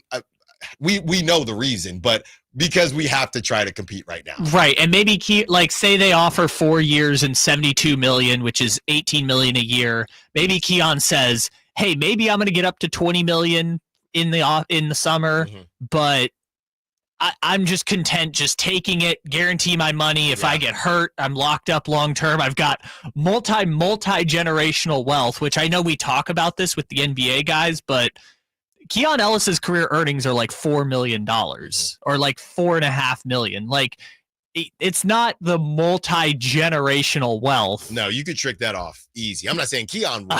Somebody could. No, you're not going to last your entire life on that kind of money. But I mean, I'm saying you'd have to invest it, blah, blah, blah. To your point, it's easier to trick off $4 million than it is to trick off $74 million. Yes, which both things can be done. And here's the other part of this, which is why I'm having this conversation. But this kind of goes back to how I initially felt yesterday, because you have to think that the Kings have already done a little bit of that homework on the 2026 free agent class, and they feel confident that they will be able to re-sign Keon. That doesn't mean that it's going to happen, but if they thought, I don't think them accepting the offer or picking up the option, it was them saying, yeah, we're okay saying goodbye to Keon. I think it's a calculated risk that might come to bite them in the butt. But I think the other part of being bit in the butt is if you possibly lose Keon and you didn't even use the MLE and you ended up with 35 wins. That's the other problem, because to the 916's point, you wanted to save a bit of cash and the cap flexibility for the future. And it's more of double dutch, right? You're double dutching. When do you hop in? Are you in or out? You can't keep messing around. You try to jump in and you jump out. Are you going for it this season or not? Because if you weren't going for it this season, you should have just paid Keon. If you are going for it, then use the MLE, even if it might hamstring you in the future, because clearly if you were prioritizing your future, you would have made sure that you locked up Keon. So maybe they're just in a position right now where they don't feel like they can do one thing or the other. All right, When we return, Keegan Murray has some notes in the Keith Smith article as well. So we talk about how there is another side to Keegan Murray's conversation. Allen Stiles, Sacktown Sports. There's a lot of uncertainty in the world, but one thing's for sure. You need a PC you can rely on. Whether it's for school, gaming, or whatever your next chapter holds, Lenovo.com has the tech to help you succeed. Shop PCs right now at Lenovo.com during their back-to-school sale, where students can save more when they sign up for a Lenovo education account. Free shipping, easy returns, flexible financing. That's Lenovo.com. Lenovo. Wesley Financial Group is not a law firm, and Chuck McDowell, definitely not an attorney. This is Chuck. If someone talked you into buying something really silly and you want to get out of that silly little thing, my advice, get the facts. Call me and I'll send you our timeshare exit kit absolutely free. Inside, you'll learn how timeshare works and all your options for cancellation. Call Wesley now for your free exit info kit. 800-329-2121. That's 800-329-2121. When it comes to back-to-school shopping at Target, you can choose not to choose. From getting what you need to expressing who you are. With prices that make every choice feel right, why not choose all of the above? From backpacks, bedazzled kicks, and picture day perfect styles as bold as they are. For bring your own lunch days to science project partner days, snack stash days, decorate your locker days, and paint outside the line days. All at prices that will definitely make your day. For all of the above, it's back to school at Target. After I came home from Iraq, I could still hear the booms. Makes it hard to be a good mom. As America's veterans face challenges, DAV is there. I'm Naomi Mathis, Air Force veteran. DAV helps veterans get the benefits they've earned. Thanks to DAV, I was able to begin to heal. With the right support, more veterans can reach victories, great and small. My victory is being able to be here for my children. Support more victories for veterans. Go to DAV.org.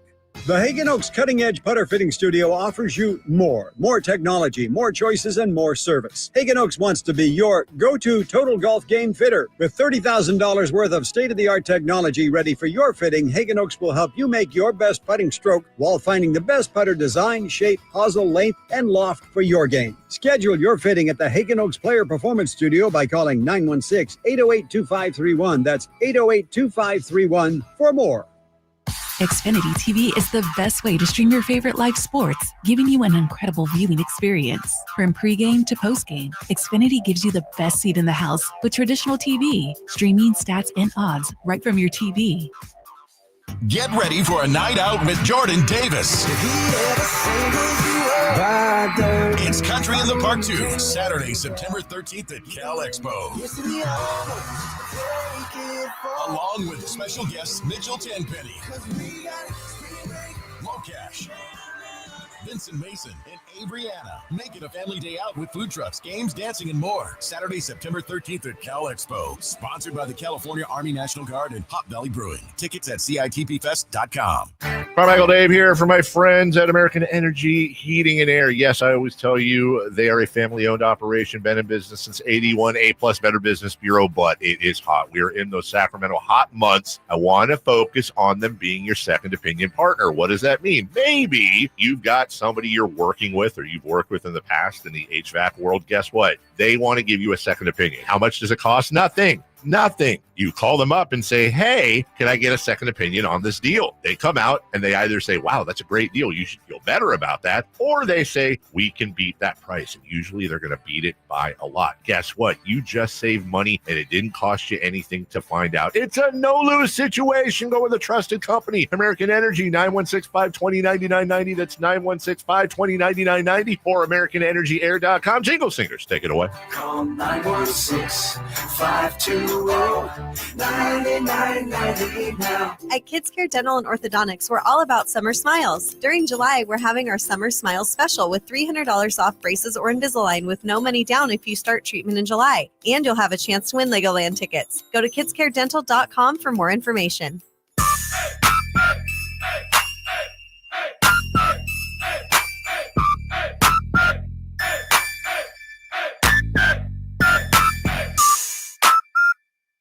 Your home for Kings Talk and so much more. Live and local. Allen Stiles on Sacktown Sports.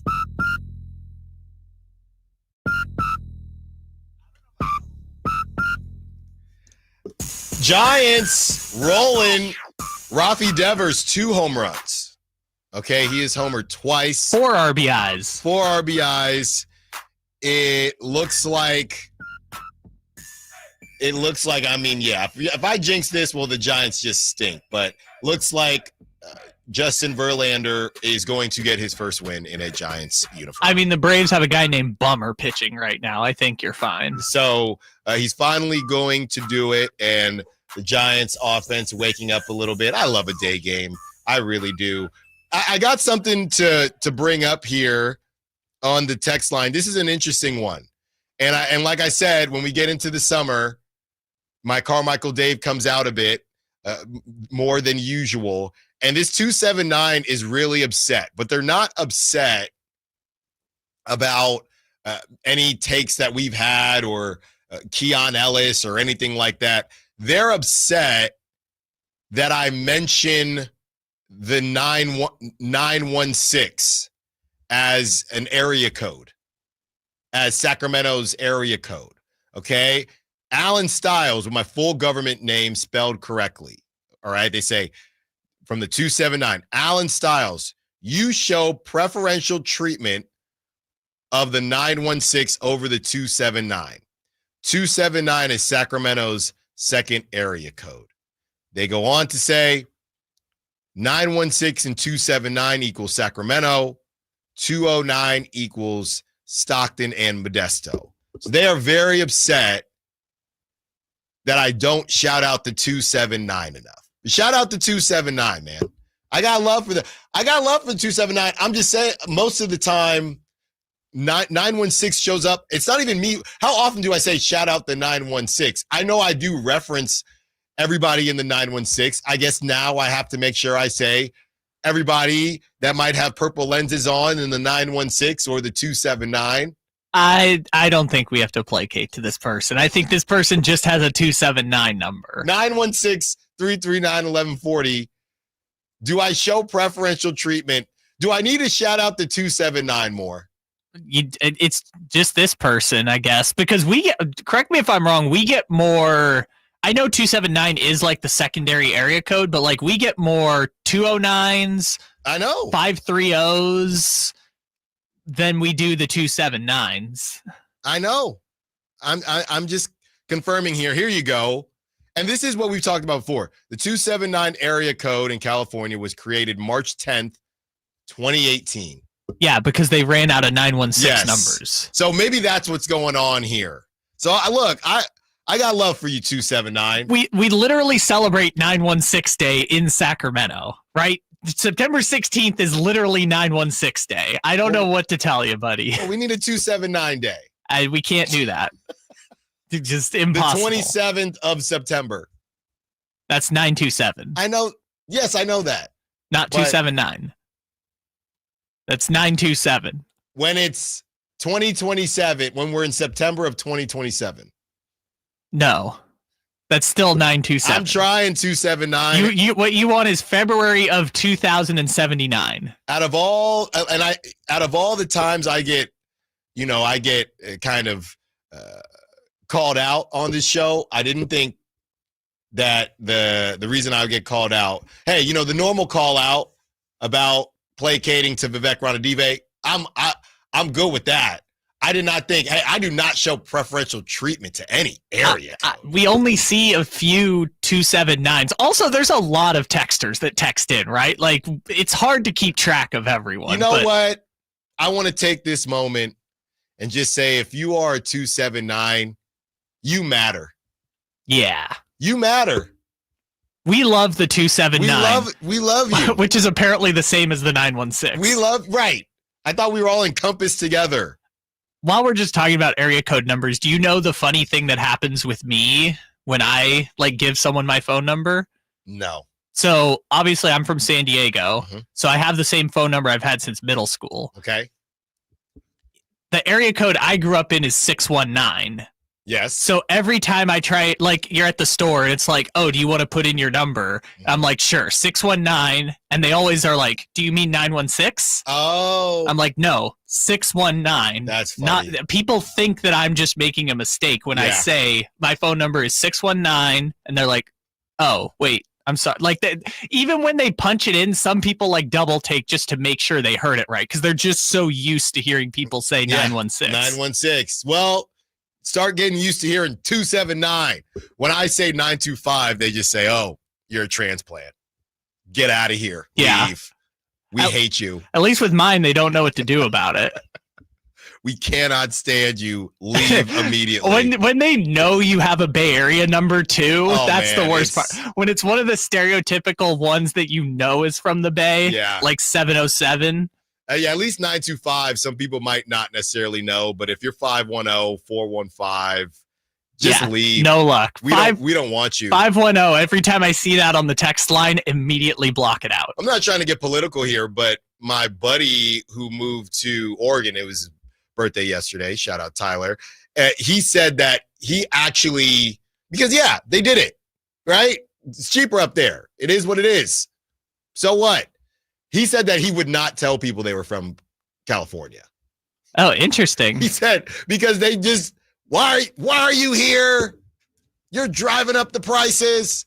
Whenever I tell people, or would they say the 925, I say, yeah, but I work out here. I didn't bring the tech job out here. I work out here. It's different for me. I'm part of you. I don't work technically in San Francisco or Bay Area. I literally work out here. Okay? And here we are. So there you go, 279. You got your shout out. I hope you're happy. And Tyler got a shout out. And my buddy Tyler, who is ticking off people in Oregon. Happy belated birthday. So that is just something that I had to get to, Kyle, because I will not let anybody say that I'm showing preferential treatment to anyone, ever, especially not area codes. I don't know. When that 925 pops up, all of a sudden you're like... you say shout out 925. Sure. Why not? It's a 925 Kings fan. You should love this person. They fought through the gold-bloodedness. They're not even a Kings fan. Or, excuse me, they're not even a Warriors fan. 925, if you are a Kings fan with a 925 area code, you are struggling. You know what I mean? You chose a tough life. You chose a tough life. The 279 to tie a bow on it. I'm not upset, Allen Stiles. I don't know if they keep using my government name. At least they spell it right. I'm just trying to make you and Kyle laugh. I listen every day, but Kyle's right. I got cheated out of a 916 number and ended up with this. And that's James from... So are you from the 279? I don't want to do this. Okay. Let's Keegan Murray talk when we return. Allen Stiles, Sackdown Sports. This is the story of the one. As a lineman, he does whatever it takes to keep the power on in his community. And he wants a partner like Grainger who does the same. Grainger offers the professional-grade products he needs, from voltage detectors to harnesses to hard hats, plus fast, dependable delivery, so he can rise to every challenge. Call 1-800-GRAINGER, click Grainger.com, or just stop by. Grainger, for the ones who get it done. Why'd I go to the doctor?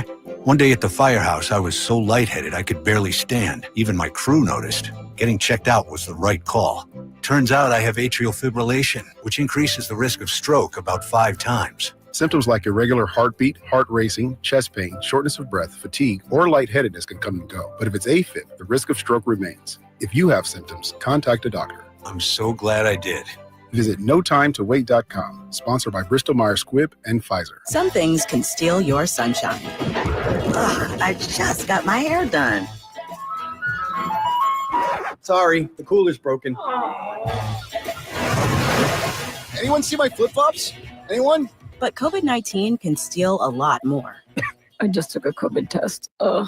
Prescription medications for COVID exist. If you test positive this summer, ask your doctor if they're right for you. Visit PfizerForAll.com/COVID-19 to learn more. Sponsored by Pfizer. Are you having trouble hearing? Hearing loss can devastate the quality of your life. Now, there's an affordable fix for you or your loved one. Rated the best hearing aids of 2025 by Forbes Health, Audion Hearing has the highest quality hearing aids at the lowest prices, starting at just $98 a pair. I actually like them better than my old $5,000 hearing aid. I could not believe how my hearing and life changed. Join over 1 million happy customers by going to audionhearing.com. That's AUDIEN hearing.com. ZipRecruiter is the place. ZipRecruiter is the place for talented teachers, savvy software developers, and master mixologists. ZipRecruiter is the place where you meet all these people and more. That's because ZipRecruiter is the place for job seekers who are looking for new opportunities. In fact, ZipRecruiter helps 10 million people with their job search every day, so you can find the right candidates right away.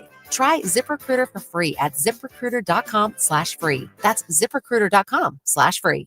All right, Takis fans. Wendy's knows you love your Takis Fuego chips. So we thought, why not make a Takis Fuego meal with a Takis Fuego chicken sandwich with spicy chicken topped with crushed Takis Fuego chips and creamy corn spread. Plus, it comes with Fuego fries inspired by Takis and a bag of Takis Fuego chips. If we had any more heat, we might start an actual... I told him this would happen.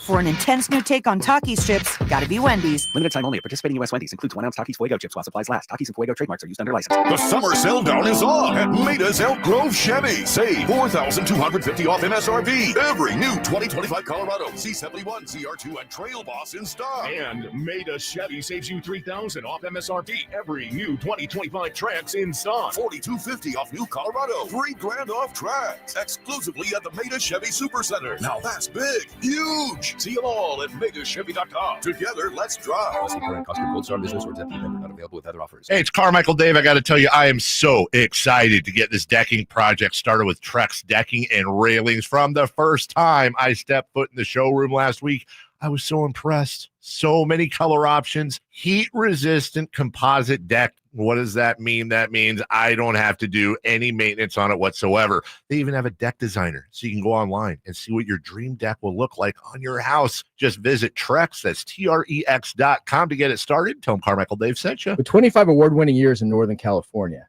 Ashton & Price is your local injury law firm. Pro attorney tip, if a firm presents as local, but they're in LA, red flag. If your first consultation is not with a lawyer, big red flag. At Ashton & Price, your first consult is with a local attorney, and if serious injury prevents travel, a lawyer will come to you. Still not enough? George Washington's my uncle. At Ashton & Price, no red flags, just red, white, and blue. Remember, for the best advice, don't think twice. Call Ashton & Price. Looking for the perfect night out? Head to Sutter Health Park and experience Sacramento Rivercats baseball. Catch the action, enjoy local craft brews, and savor those ballpark vibes all season long. Grab your crew and secure your seats at rivercats.com.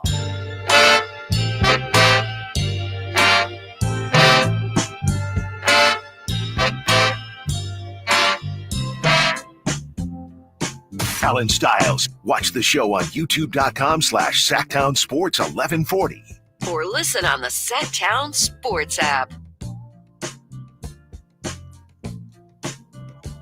There are some people, I know, I'm not keeping the conversation coming, but there are some people hating on the 279. Well, I don't understand. What's the problem? They needed a phone number. They ran out of 916. Yeah, what's the problem? Leave them alone. Unless there's something I'm missing here. It felt like there was maybe something I was missing in the Keith Smith article as far as Keegan Murray. Senor segue strikes again. Keegan Murray is concerned. Now, I read off what Keith had to say when he talked to a Sacramento front office executive.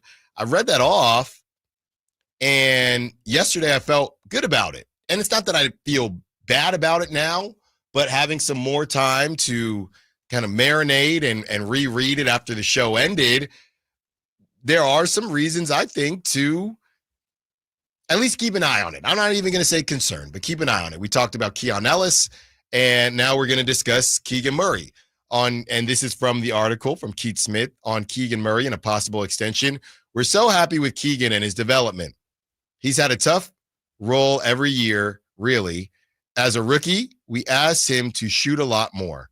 Last year, he was often the fourth or fifth option. For a young guy, that can be hard to adjust to.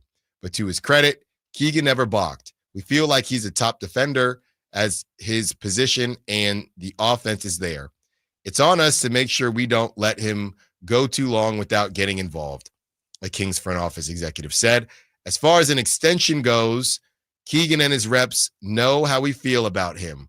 We're hopeful that we can get something done that keeps him in Sacramento for a long time. And even yesterday I said I would have liked that to sound a little bit more urgent, sound a little bit more immediate.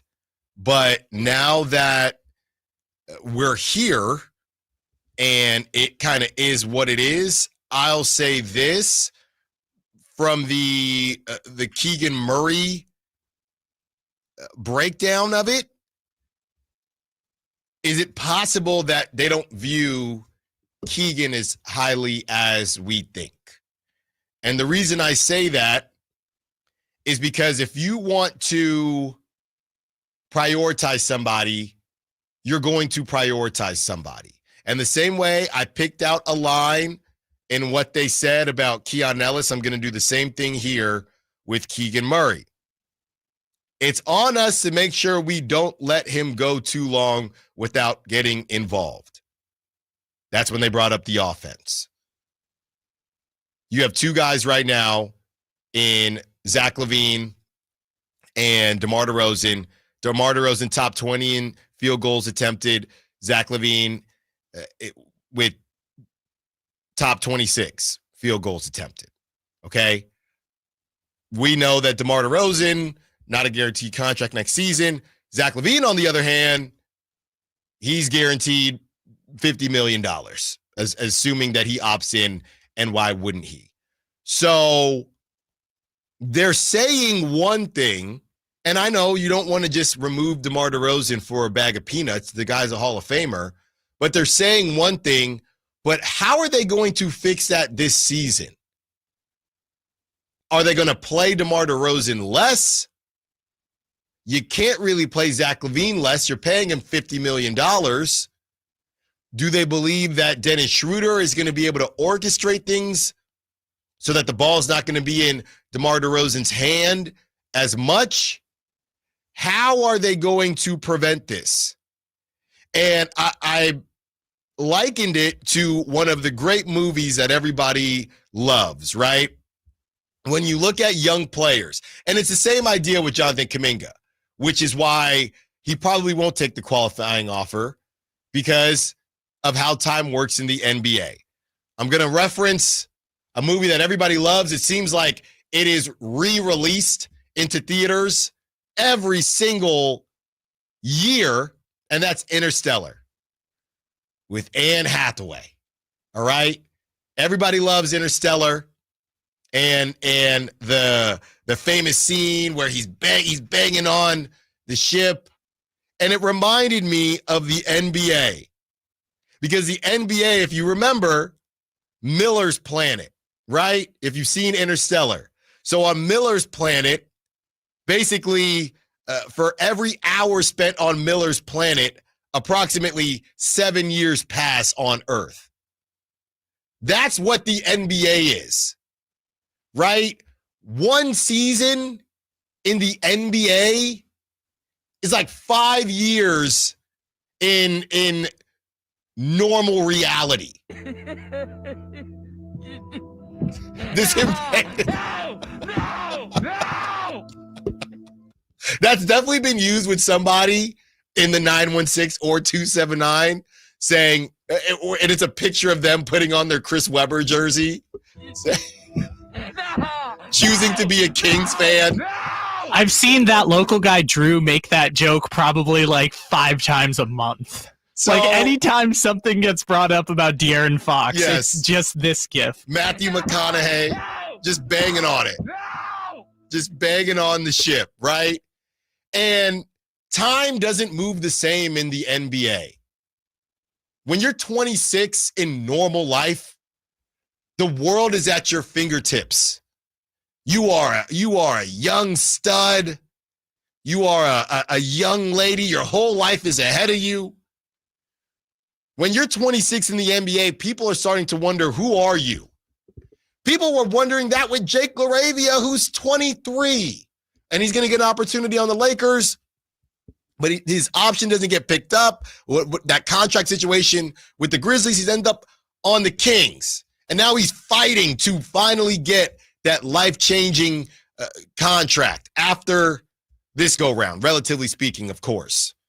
But if you are willing to sacrifice another year, assuming you pay Keegan Murray and you extend him, if you are okay with sacrificing, once again, Keegan Murray's what, 4th year now, and he's going to be, right now he's 24, and he's going to be 25, and then he's going to obviously after that be heading into his 5th season all of a sudden at 26 with nothing on his resume as far as being a top, I don't know, 3 option, definitely not a top 2 option. That kind of tells me that you're not prioritizing him as much as you should. With Jabari Smith Jr. and the Rockets, that's okay. You know why? Because they're fighting for championships with Kevin Durant. That's not okay for a team with a total win estimation of 34.5. That's not okay. No! That's not okay. That's not how this is supposed to work. No! You're not supposed to sacrifice your young talent to be a 7 or an 8 seed. Yeah, if Jabari Smith Jr. gets moved to the bench, do you know who he's going to get moved for? Amen Thompson, Kevin Durant, and Tari Eason. Also another very good young player. And they also have 3 centers, right? So they might play Şengün and Adams. They might play Şengün and Clint Capella. Yes. They might play. Yes. They might do all of that. Yes. In addition to that, you deciding again not to play or not prioritize, because Keegan is going to start, not prioritize your young talent in the same way. It just goes back to, what are we doing here? What are you trying to accomplish? And Scott Perry walked into a situation where, yes, you're not going to send DeMar DeRozan off for betting Terry Rozier and 2 seconds. It's really hard to do that. But it would help you prioritize Keegan Murray and see what you have. Because right now, you're going to hinder Keegan Murray's growth at what cost? 34.5 wins. And you can blow it out the water, fine. If people say, Allen, stop saying that, we don't care about Vegas. Okay, cool. 44.5 wins. And you're probably losing the second round. You losing the first round. You can lose in the second round. Would you still say it's worth it? No! Right? No! This is you putting on your Keegan Murray jersey as a child 4 years ago. You can literally say that for me. Me and Keegan are the same age. So I just, when I read it again, okay, cool. They're saying the right things, but actions speak louder than words. And I'm not saying to just get rid of DeMar DeRozan. I'm not saying that. And it remains to be seen how they make sure Keegan Murray is featured more. But you cannot waste another year of Keegan Murray as a soft third option, more of a fourth option. So DeMar DeRozan can take 20 shots a game and be top 20 in field goal attempts, and Zach LaVine be 26, and maybe you sneak into the playoffs. That doesn't feel like a good use of anybody's time or money if you do extend Keegan Murray. So they're saying the right things. This year is so big because it's going to show all of us what exactly Scott Perry's plans are. If they do make the playoffs, because that's the thing. We don't have to. I know things are different in Sacramento, and the past is the past. But even if they make the playoffs, Scott Perry could say, yeah, that what he really should say is, if we blow out our 34.5 wins and we make it to the playoffs and we lose in the first round, we've hit our ceiling. So as much as I keep saying, I'm saying this based on what we've seen. They're probably going to try to find a way to run it back and tweak it. What they really should do is say, yeah, we just played out of our mind for a season. Now it's time to blow it up because it ain't getting better than that. I don't think that's what they'll do, though. So they cannot sacrifice Keegan Murray. They cannot. And some of these moves that they're making to remain competitive now, let's hope it doesn't bite them in the butt. Even if they don't lose Keegan, his development. The other name I was going to bring up, Michael Porter Jr. They sacrificed Michael Porter. They still paid him. They sacrificed Michael Porter Jr.'s growth, deep playoff runs a championship. That is why you sacrifice growth. The Rockets going to sacrifice probably Jabari Smith Jr.'s growth, even though they just paid him. They are going to be really good, we assume. They profile to be very good, to be a 2 seed. That is why you sacrifice. And the Rockets have so much talent, they're going to have to sacrifice somebody's growth. The Kings, you only got a couple, and you're playing with fate on one of them with Keon Ellis, and you are hindering the other with Keegan Murray. Meanwhile, you're one Keegan Murray injury away from Drew Eubanks starting at power forward. Yes.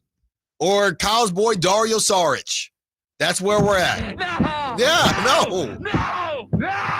There is someone on the text line that's just been yelling that the entire time. Someone listening is just listening this segment and just screaming. You can't. No!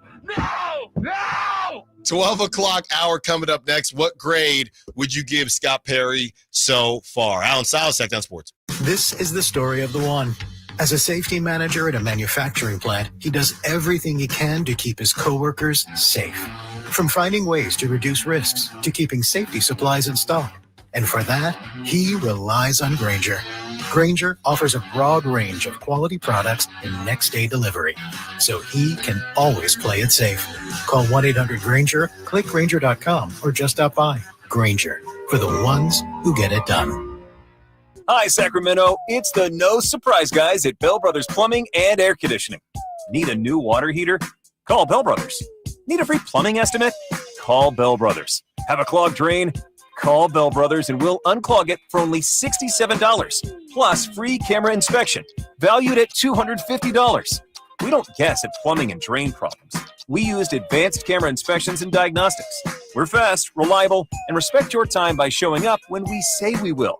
The price we quote is the price you pay.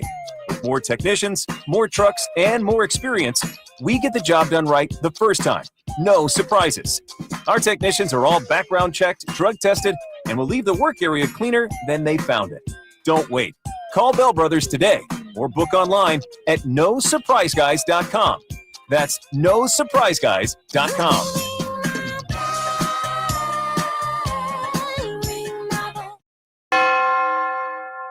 At Power Business Technology, we're not another big box corporation. We're your neighbors, locally owned and operated. We know what businesses like yours need, from reliable printers to high-performance copiers. We'll help you find the right solution with personal service you just can't get online. Need setup or support? We're just down the road and always happy to help. Power Business Technology, family hometown service with big-time solutions. Contact us today for all your business printing needs at 844-POWER-BZ. That's 844-769-3729, or visit us at powercopiers.com.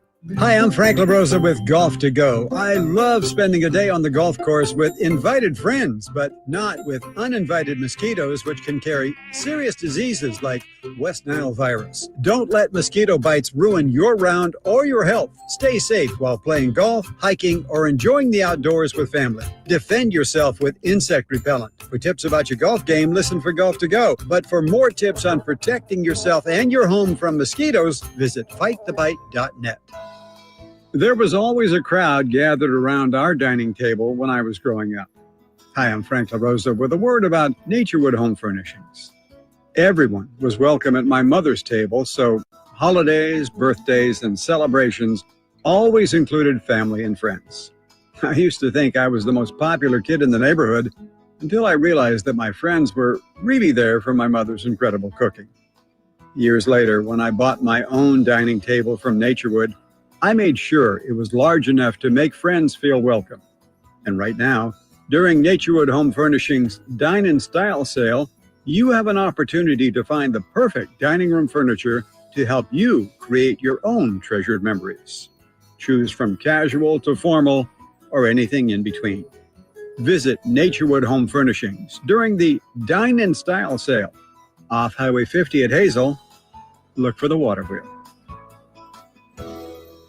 Hey there, this is Dolly, coming to you straight from Nashville. It's Stand Up to Cancer! Join us Friday, August 15th for one night only and for one goal only to beat cancer. So stand up with all of us and let's save lives together.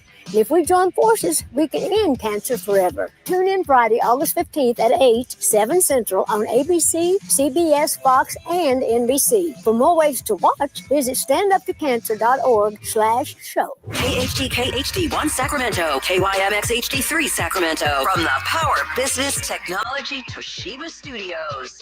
Sacktown Sports, 1140.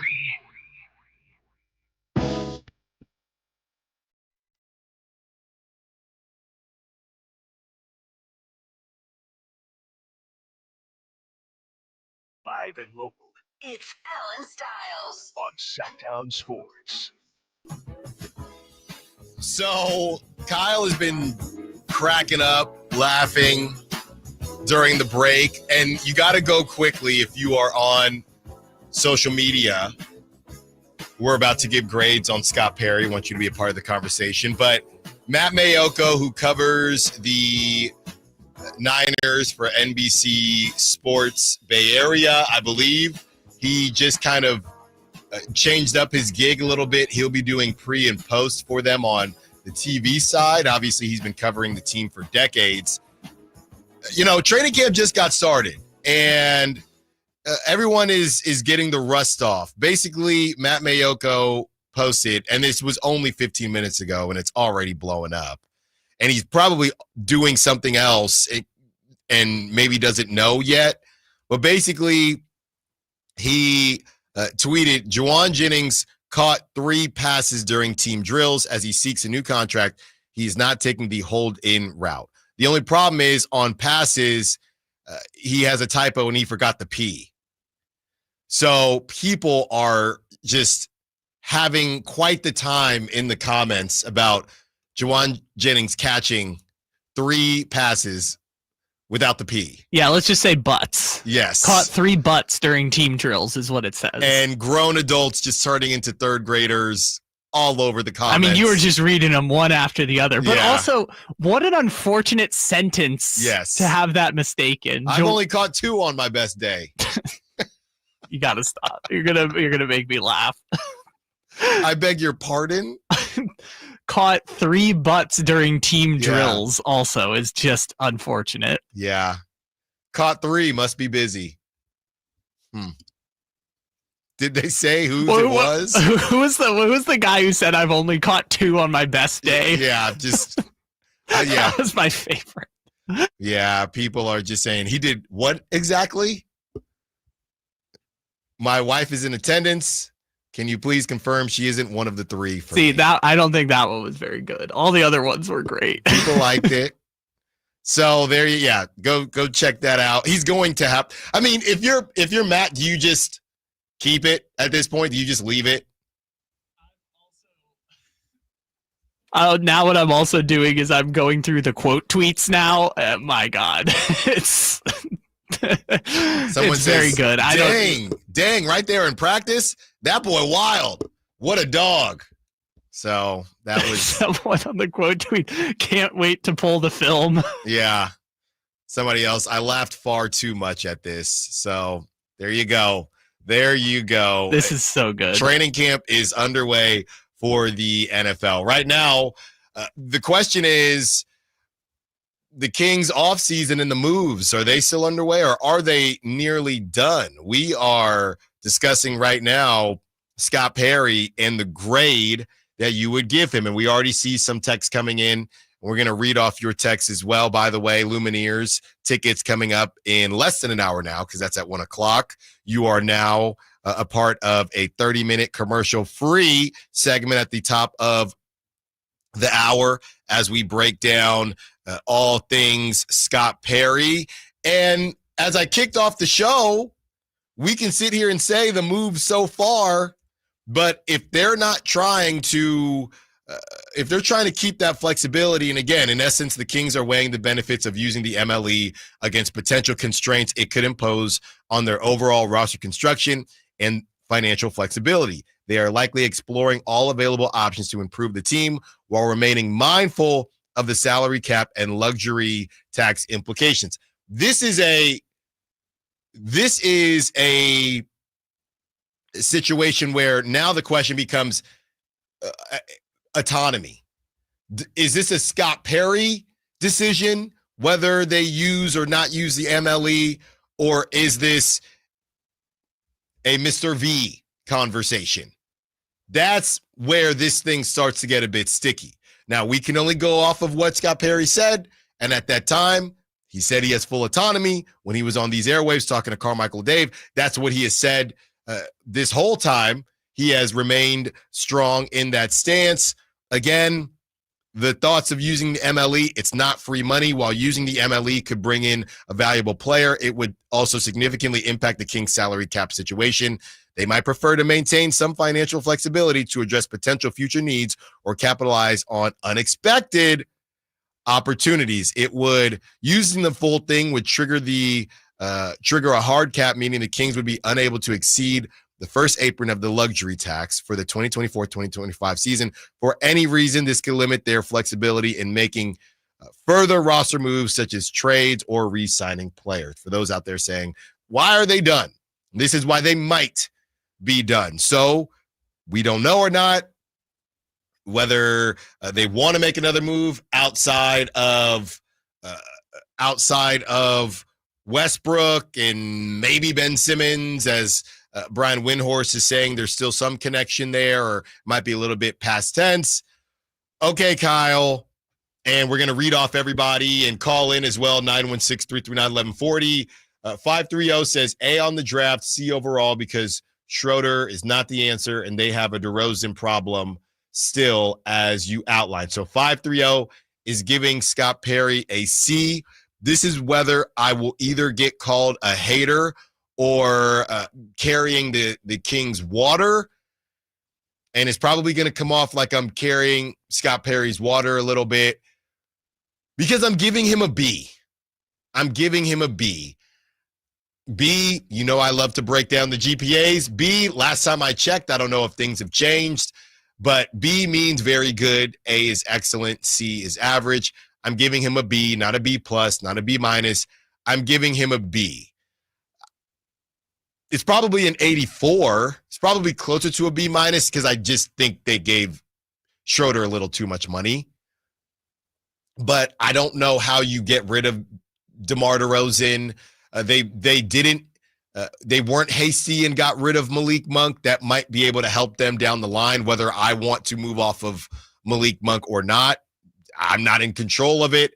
So I'm giving him a B. I think with the draft and how good we all feel about the draft, and really the constraints that he's under with the market and Zach LaVine's contract, seems like Domantas Sabonis is going to return. I think he should get a little bit of, a little bit of congrats for that, right? Because there's a world where Domantas could have walked away.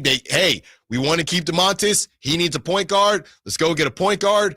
We had to slightly overpay for the point guard, but we still got him. The reason it might even skew to a B minus is if they don't do anything else and you moved off of Valanciunas.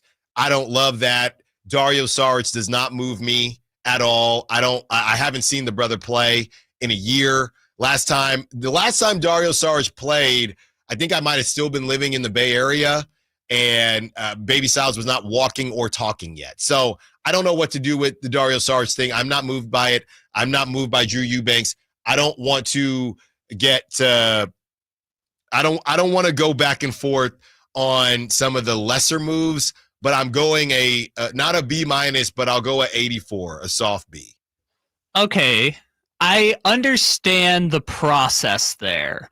I guess I would preface my grade by saying, one, he didn't move any of the 7 core players, which would be Sabonis, LaVine, DeRozan, Keegan, Malik Monk, Keon Ellis, and Devin Carter, right? Those 7 players all stayed the same. Now, I feel like people's opinions on that decision will vary based on their feelings of the roster, right? If you think this roster is garbage, you're going to look upon that more with more disdain than someone who thinks this team has a chance to get to 45 wins next season, right? So just going to preface that by saying all 7 of the core players are still there. That for different people is going to have varying levels of opinion. That can help the grade or that could hurt the grade depending on who you are. Right. So I'm just for the time being not going to evaluate that decision right now because I think that's fine. There wasn't a path to move any of them. This was the team they inherited and the team that they want to compete with next year. Fine. All that's good. In terms of the process of the moves that he made outside of that, they turned Jake LaRavia, Trey Lyles, Jonas Valanciunas, and whatever financial flexibility they had. Essentially a traded player exception into Dennis Schroeder, Nique Clifford, Dario Saric, and Maxime Reynaud, and Drew Eubanks, whatever. They turned those 3 players in a trade exception into 5 new players. Based on the process, I would give it about a C+. But again, I can't. That grade's going to depend on how good or bad Nique Clifford and Maxime Reynaud are, and I can't grade how good those players are based on the fact they've never played an NBA game. But so far, they have. The process looks right. They gave up a top 16 protected first round pick in 2027 to get Nique Clifford now. It's kind of the chicken or the egg conversation. Do you want to pick now or a pick later? They didn't really lose value on that trade. Maxime Reynaud was a second-round pick who we think is going to be a contributor in year 1. So if he does contribute, then that helps the grade. So based on process, they have done good things, even though it's all going to be based on how good Nique Clifford or Maxime Reynaud are going to be. But everything you just said, as far as how they acquired Dennis Schroeder, and somebody on the text line is saying that it's Schroeder, good grief. You don't know that, 916. You don't know that because I don't know that because I've heard it both ways. It's Schroeder. I've heard Schroeder. I've heard Schroeder. I basically just say the middle. Schroeder. Schroeder. Whitey answered it for us. You got to remember the umlaut.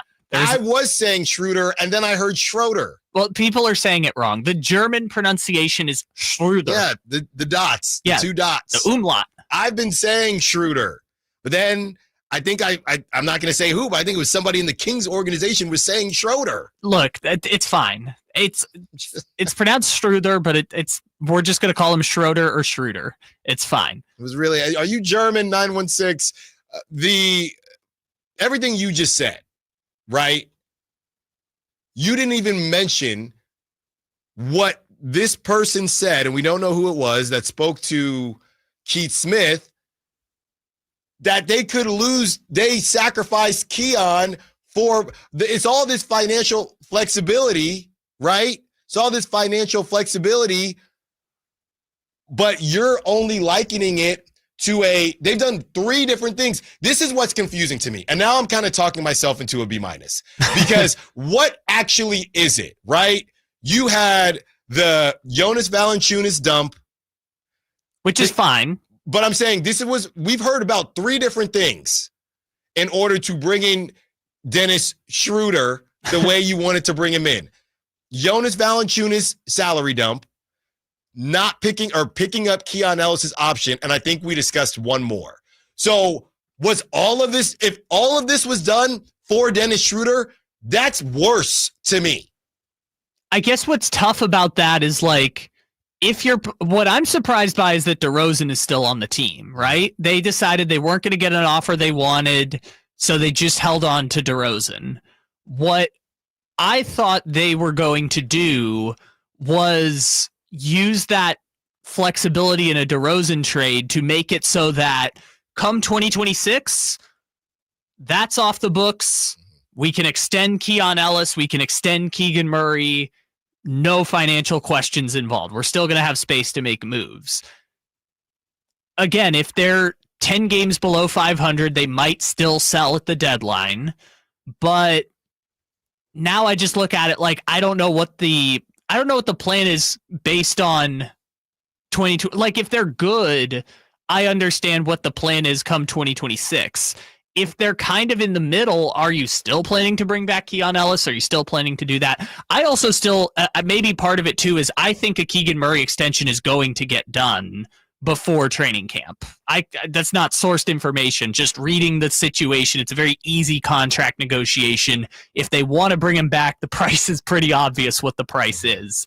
So I feel like that deal's going to get done, and that's going to make me feel better about what the long-term plan is, because Scott Perry's going to want to put his imprint on the roster somewhere, and so far he hasn't gotten the chance to really do that. All they've done is just tinkering around the edges. They haven't done anything to the core 7 players. Right, but they've said multiple things about financial flexibility, but we don't really have anything to show for that besides being able to hold on to Malik Monk and adding Dennis Schroeder. That's pretty much it. That's pretty much it. I don't think that the difference between $12 million and $15 million for Dennis Schroeder is the difference. I don't think that's the difference between being able to re-sign Keon Ellis or not. If they really wanted Keon Ellis back, they're going to be able to make that money work. Probably by moving off of DeMar DeRozan and not guaranteeing his contract. I'm just saying right now, there's a lot of talk about the immediate Sacramento Kings where some of these things are assumed in the future. They're saying they keep talking about financial flexibility right now, but the only thing that they've used the financial flexibility for is Dennis Schroeder. That's not. It's not. I'm even going to say that that's a problem for me, but it's just everything that they've done that has kind of gone in a different direction. Right, the Jonas Valanciunas kind of came out of nowhere. And now Keon Ellis, it's all kind of turning into, it's just for financial flexibility, which I think is going to give some people PTSD to the previous regime. I guess so. I would just say to the point about Schroeder is like, they weren't going to be able to do anything more without moving one of the 7 core players, right? Yeah. Because they have 2 max contracts essentially in Levine and Sabonis. They have DeRozan and Monk both make a combined $40-something million. Keegan's at about 11. Keon is cheap and Devin Carter is cheap. So I guess anything else they were really going to do, I think 90% of their salary cap is tied to those 5 players. So I guess anything else they were going to have to do would have required them to move one of those 5 players, being Levine, DeRozan, Monk, Keegan, or Sabonis, and they opted not to do that. Now, maybe you could say opting not to do that hurts the grade, but I guess I don't feel like it affects the long-term outcome of the team that much, only because Levine, DeRozan, right now Keon, and Keegan would all come off the books within 2 years, at which point Scott Perry's really going to have a chance to put his imprint on the roster. The chat amid rock says, I gave Perry a B-/C+. He kept Keon, let Jonas Valanciunas go in a salary dump, and did get Dennis Schroeder. Dennis Schroeder may or may not be the guy we need. Drafting the rookies helped the grade. Yeah, I think the rookies are probably carrying the grade, which might say something because we don't actually know if the rookies are good or not. Well, it's also we don't. Well, it's also the only long-term decision Scott Perry has made, right? Dennis Schroeder could get moved at the deadline. Yeah. If they really if they said history tells us there's a very good chance that he would. Yeah, it's not that hard to trade him at this point. So they really can do whatever they want from this point going forward. I don't know. I'm just getting kind of stuck on the idea. It's just the financial flexibility term and how they haven't really. When you hear that, you think multiple moves, and there weren't really multiple moves made that are going to excite people. Dennis Schroeder is cool, and obviously you add around the edges with Drew Eubanks and Dario Saric.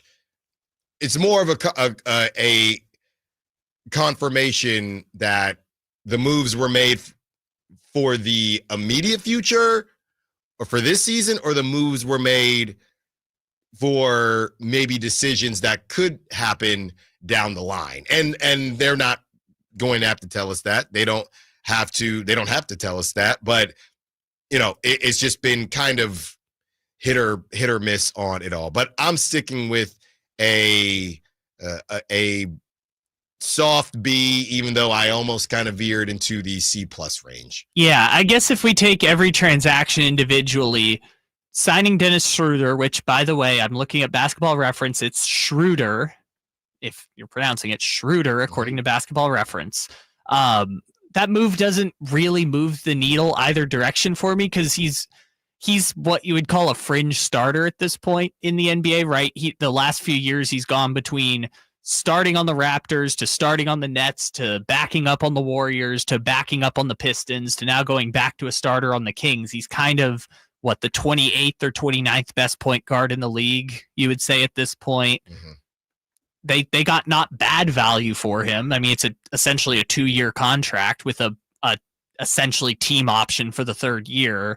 And then moving Jonas Valanciunas for Dario Saric, I think they believed Jonas Valanciunas wanted to go. I mean, the only reason that it makes sense is that they thought Jonas Valanciunas was going to go to Europe, and they would have bought him out of the contract anyways. So other than that, it's just the rookies. Those are the only moves that they've made. And while I think the process is good, I have no idea if Maxime Reynaud or Jake LaRavia or any of the two-way guys are going to be a contributor on this team. The more we talk about it, the more it feels as if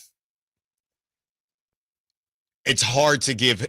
Can you give him a B if the best part of the grade is actually TBD? Like, can Scott Perry get, if you say the best part of what Scott Perry has done so far is the draft, how can he have a B? Because we don't know if those guys are good yet. I just don't know how you evaluate it at all. And you didn't give him a B. No, I said C+, but I said that the process was good, right? I'm not saying the process was great. I mean, they gave up a late first-round pick in 2027 for a late first-round pick now. And if they believe Nique Clifford was a top 16 talent in this draft, then who cares whether the pick you gave up in 27 ends up being the 18th or 20th pick in the draft? It's fine. If you believe Nique Clifford was that good of a prospect, you're essentially calling your shot on, we could have had the 16 pick in the draft, but we could have gotten that value at 24. So we're going to trade for 24 and just pick up our guy, right? And by the way, he looks really good. Now, he's also the oldest rookie, or at least oldest first-round pick, but he looked really good in Summer League. So the process feels good right now, even if he's only going to play 16 minutes a night on this Kings team. Law Murray of The Athletic, friend of the show, gives his grades on all of the team's off seasons. What did he give the Sacramento Kings? Allen Stiles, Second Sports.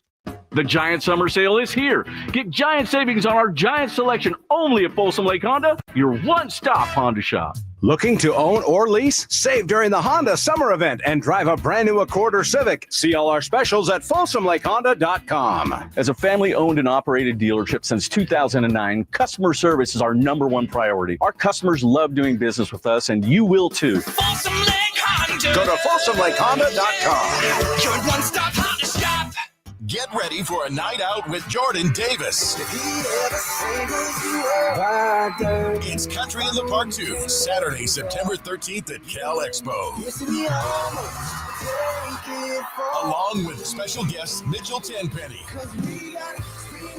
Locash, Vincent Mason, and Avery-Anna. Make it a family day out with food trucks, games, dancing, and more. Saturday, September 13th at Cal Expo. Sponsored by the California Army National Guard and Hop Valley Brewing. Tickets at CITPFest.com. This message comes from Viking, committed to exploring the world in comfort. Journey through the heart of Europe on an elegant Viking longship with thoughtful service, destination-focused dining, and cultural enrichment on board and on shore. With small ships that bring travelers closer to the destination, there's more time to explore. And every Viking voyage is all-inclusive, with no children and no casinos. Discover more at Viking.com. If Old Spice Deep Sea Super Hydration Body Wash were music, what would it sound like? Start with the deep sounds of Old Spice's ocean waves and kelp. Layer on the smooth, renewing moisture. You wouldn't hear any parabens or phthalates because Old Spice Deep Sea hasn't got any. But you would hear that vitamin B3 for healthier looking skin. So while your regular body wash sounds like this, Old Spice sounds like this. Sounds like it smells amazing. Carmichael Dave here for my friends at American Energy Heating and Air. Yes, I always tell you they are a family-owned operation, been in business since 81, A-plus Better Business Bureau, but it is hot. We are in those Sacramento hot months. I want to focus on them being your second opinion partner. What does that mean? Maybe you've got somebody you're working with or you've worked with in the past in the HVAC world. Guess what? They want to give you a second opinion. How much does it cost? Nothing. You call them up and say, hey, can I get a second opinion on this deal? They come out and they either say, wow, that's a great deal. You should feel better about that. Or they say, we can beat that price. And usually they're going to beat it by a lot. Guess what? You just saved money and it didn't cost you anything to find out. It's a no-lose situation. Go with a trusted company. American Energy, 916-520-9990. That's 916-520-9990 or AmericanEnergyAir.com. Jingle singers, take it away. Call 916-520-9990.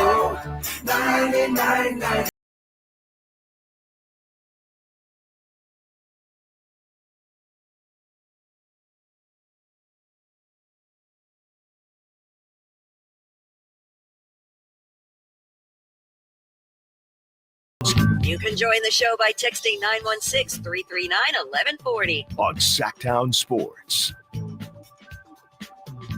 Taking you up to 2 p.m. We are 30 minutes away. 30 minutes away from the Lumineers tickets. Giving those away at 1 o'clock. If you want a chance to win, probably time to switch on over from the app over to AM or YouTube if you want an opportunity to win those Lumineers tickets. 3 more chances today, Thursday, and Friday. So 3 more chances to win those tickets. If it's for you or for your significant other or for a friend, whoever it may be, for August 6th at the Golden One Center. As we are talking a lot about grades, right? And we gave our own grades as far as the offseason is concerned. And the Athletic, Law Murray, he has given his grades out for the offseason, which is always interesting because, you know, you can update this stuff, but we have reached that part, right? We spent 10 minutes today talking about area codes and Interstellar. But we are at that point of the summer where other things can happen. That Karl Anthony Towns deal, that happened late with Julius Randle. But, and tomorrow, Kyle and I were kind of crafting a second half of the offseason. What is still hanging around? What is still TBD? What do we think we will see some closure on? So there are some things hanging around that might be holding up other moves, but it's starting to get quieter. You're starting to see guys working out together a little bit and slowly but surely getting into the groove of training camp being around the corner and the season going to be here before you know it. So Law Murray had this to write: the exodus from Las Vegas is behind us. And now that we are almost at the point where all of the needle-moving free agents are accounted for, and any day now, restricted free agents, we're going to offer up some post-free agency power rankings. Over a real fiend is going to use Summer League to truly assess the offseason or the draft or anything else. God, who would do that? Yeah, who would do that? What kind of person would just have their opinion wildly fluctuate based on Summer League? I don't know, but I wouldn't trust him. I definitely wouldn't trust him. 5 different tiers that Law Murray has. The top, and have you seen this, Kyle? I have not. I've only seen the Kings one. Top contenders, in a good place, the bubble, not the tier to fear, and the basement floor. So top contenders locked at 5. These are the class of the league. In a good place, could be 1 team, could be 7 teams. The bubble, not to be confused with Walt Disney World, the middle of the pack. not the tier to fear, did not play the worst ball in the league, but with a lot of work to do. The basement floor, bringing up the rear. All right, so top contenders. You said there's 5? 5. All right, let's see if I can guess them.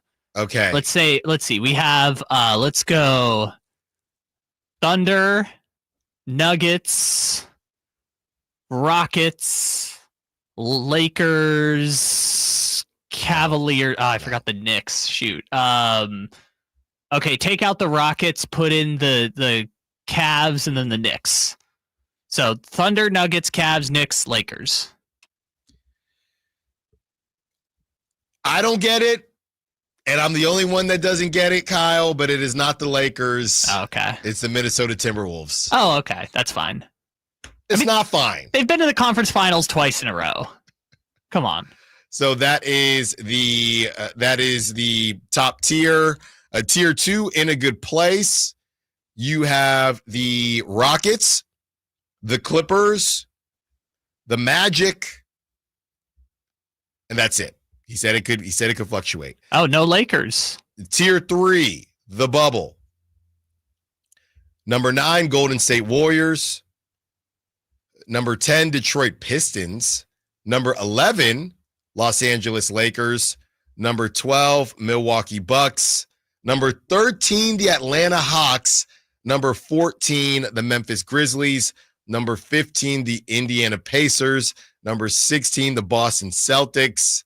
Number 17, the Philadelphia 76ers. Number 18, the Miami Heat. Number 19, the Dallas Mavericks. Number 20, the San Antonio Spurs. This is a giant bubble. So he threw everybody in the bubble. Was that 12 teams in the bubble? A lot of teams in the bubble. There is a team that is not in the bubble. Actually, there are teams that are not in the bubble. I know one of them. Tier number 4. Not the tier to fear. At number 21, the Sacramento Kings. Okay? They are number 21. The Chicago Bulls are 22. And the Toronto Raptors are 23. The Blazers are 24. The Suns are 25. So let's see what he has to say about the Sacramento Kings. This is the most top-heavy team in the league that has no business being top-heavy. Let's be kind first. I'm a big fan of Clifford, and he takes LaRavia's spot. Don't be surprised if he is contributing early. The rest, I have concerns. Schroeder might be the new starting point guard. He takes Fultz's roster spot, but that creates a real logjam at guard with Ellis returning, and that means Carter, last year's lottery pick, might be the odd man out. None of these guards are going to touch the ball much anyway, with Zach LaVine and DeMar DeRozan continuing Chicago Bulls West. And then the backup big rotation is somehow even less inspiring than before, with Saric and Eubanks replacing Lyles and Valanciunas. If anything happens to Keegan Murray or Domantas Sabonis, the elevator plummets in the capital city. Well, I guess it's a good thing those are two of the most durable players in the league. But yikes. I didn't even think about just if Keegan or Sabonis goes down, we're going to have 35 minutes of Dario Saric at night. So that's what it is, man.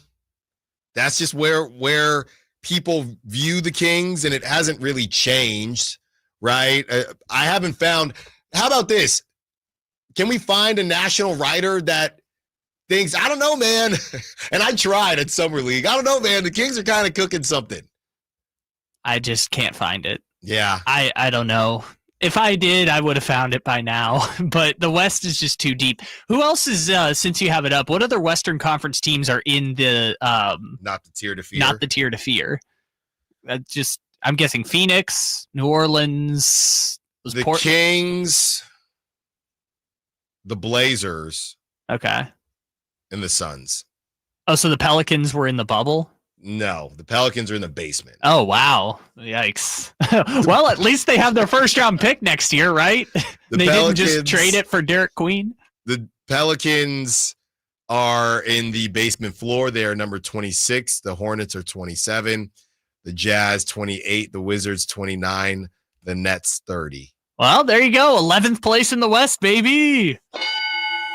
I'm going to run it again. I'm running it again just because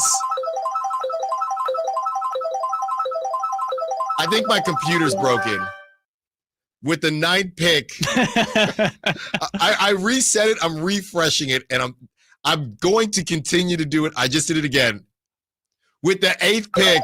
Oh, wow. Jesus. This is upsetting me now. I just did it again. You're just running it until you get it. Jesus. I just did it again. With the 10th pick, it's getting worse. Wait, before you reset it, who jumped? I don't know. I did it again with the 8th pick. What is happening today? Again, 25% is 25%, Allen. 1 in 4 chances you're going to get it. In this one, Utah finally gets their guy. They're finally number 1. The guy that their owner has been like funding his high school basketball. Yes. AJ, and sending him to BYU. I'm going to run it one more time. And with the 8th pick. I don't know what's happening today. I give up, man. You ran it 7 times in a row, and you just is this really all our show is going to be? It is July 23rd, and we're just running the Tankathon over and over again. I just ran it 4 more times and finally got to 4th. So we got maybe the good boozer. There you go. So maybe instead we're going to be 10th with the bad boozer. Yes. The bubble, I mean, great article from La Murray, of course, but the bubble to me, if I were to put my purple lenses on and say who's in the bubble that should either be with the Kings or the Kings should be with them, yeah, I mean, the Spurs are sitting at 20th and the Kings are 21. So the Spurs are barely in that bubble group. The Mavericks are 19th. Even just Eastern Conference, I mean, the Sixers being in there kind of, I guess they're still going off of base of what might happen. The Miami Heat being 18th, that's a little much for me personally.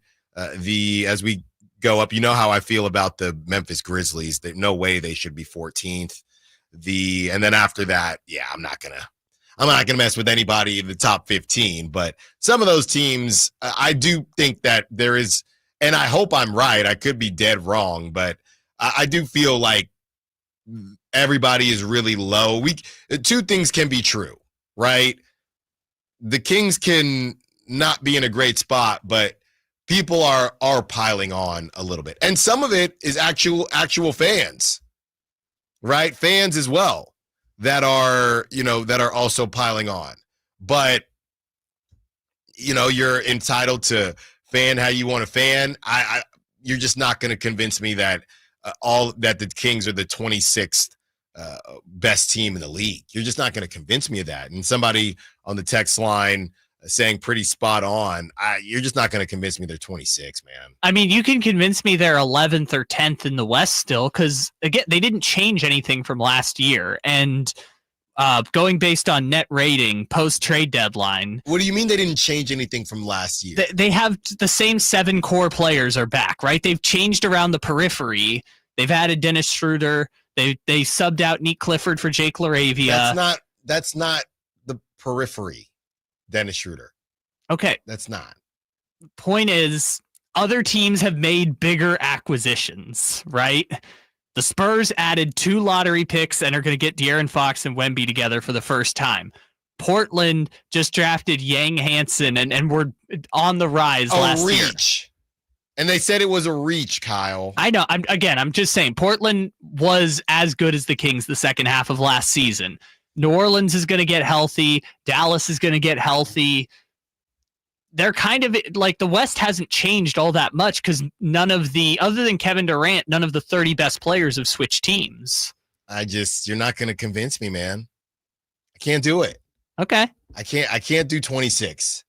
26th? Well, I was 21st. Yeah, I've been saying 26. But like 26th is, that would be pretty surprising if they were the second worst team in the West with 21st, Bulls 22nd, Raptors 23rd, Blazers 24th, Suns 25th. Yeah, the Pelicans, they start out, they're 26. I don't think they're going to be that low, but that's a little infuriating that them and the Bulls are right next to each other. Yeah. That's a little I think people are having a lot of fun with the Bulls West thing. I mean, it's pretty spot on. I know we don't like to hear the jokes, but like Sabonis is a better Vucevic, but it's not like Vucevic was a schmuck when he first got to Chicago. Like now he's whatever, but when he first got to Chicago, he was still like kind of an all-star. I would say though, look, we will continue to monitor, obviously, but Zach LaVine and DeMar DeRozan, before they got hurt that 1 year in Chicago, they were cooking. And you know what they did? They got the 6th seed and lost in 5 games to the team that won the championship. That's kind of what this is, though. That is the best case scenario. I'm admitting that.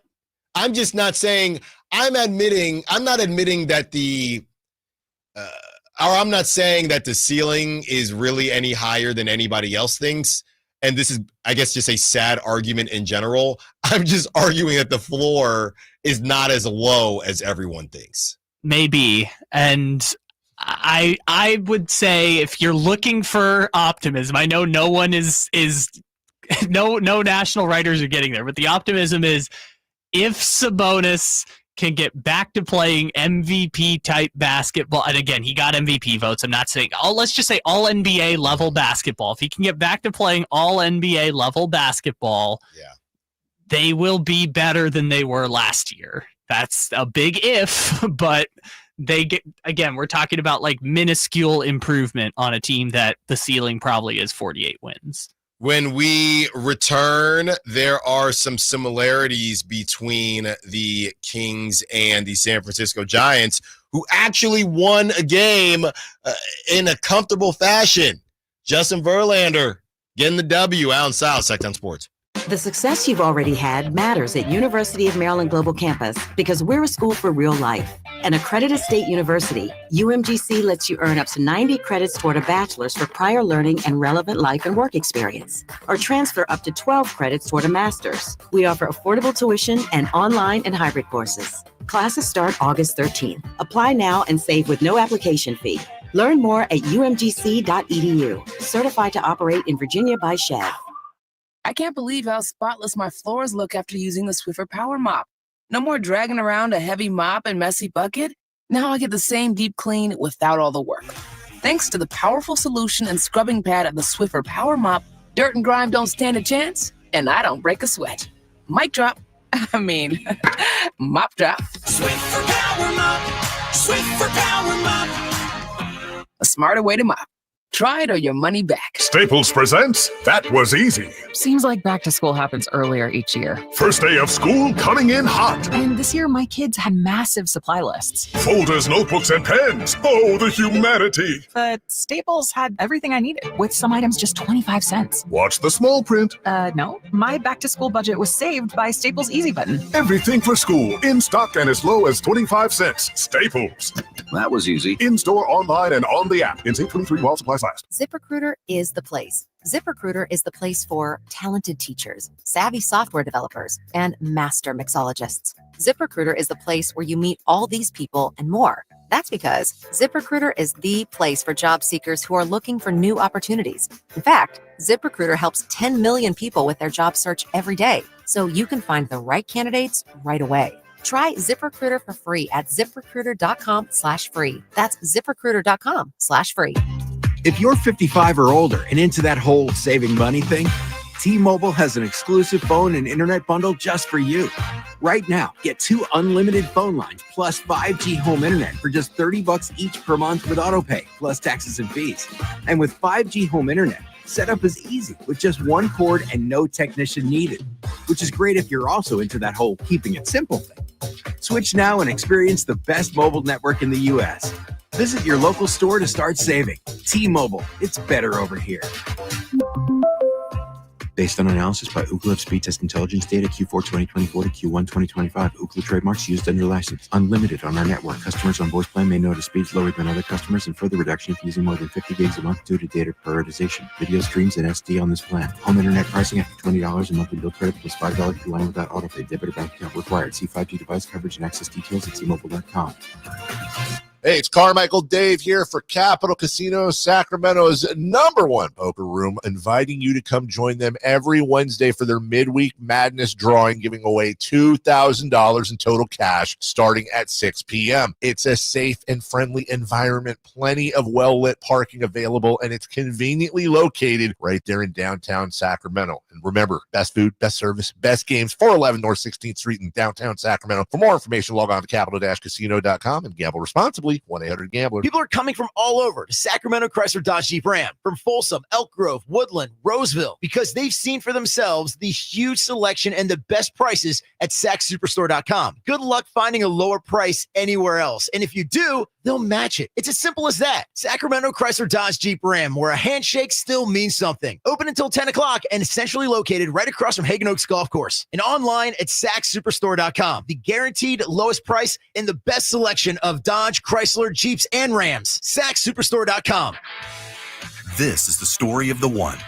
As a lineman, he does whatever it takes to keep the power on in his community. And he wants a partner like Grainger who does the same. Grainger offers the professional-grade products he needs, from voltage detectors to harnesses to hard hats, plus fast, dependable delivery, so he can rise to every challenge. Call 1-800-GRAINGER, click Grainger.com, or just stop by. Grainger, for the ones who get it done. Celebrate Christmas in July with the Sacramento Rivercats on Friday, July 25th at Sutter Health Park. Enjoy holiday-themed fun, exciting baseball, and special giveaways. It's a summer celebration with a festive twist. Get your tickets now at rivercats.com.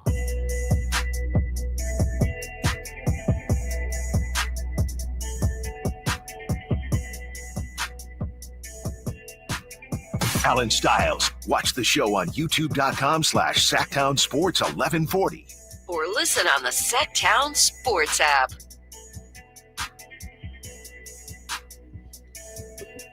15 minutes away from giving away tickets to see the Lumineers.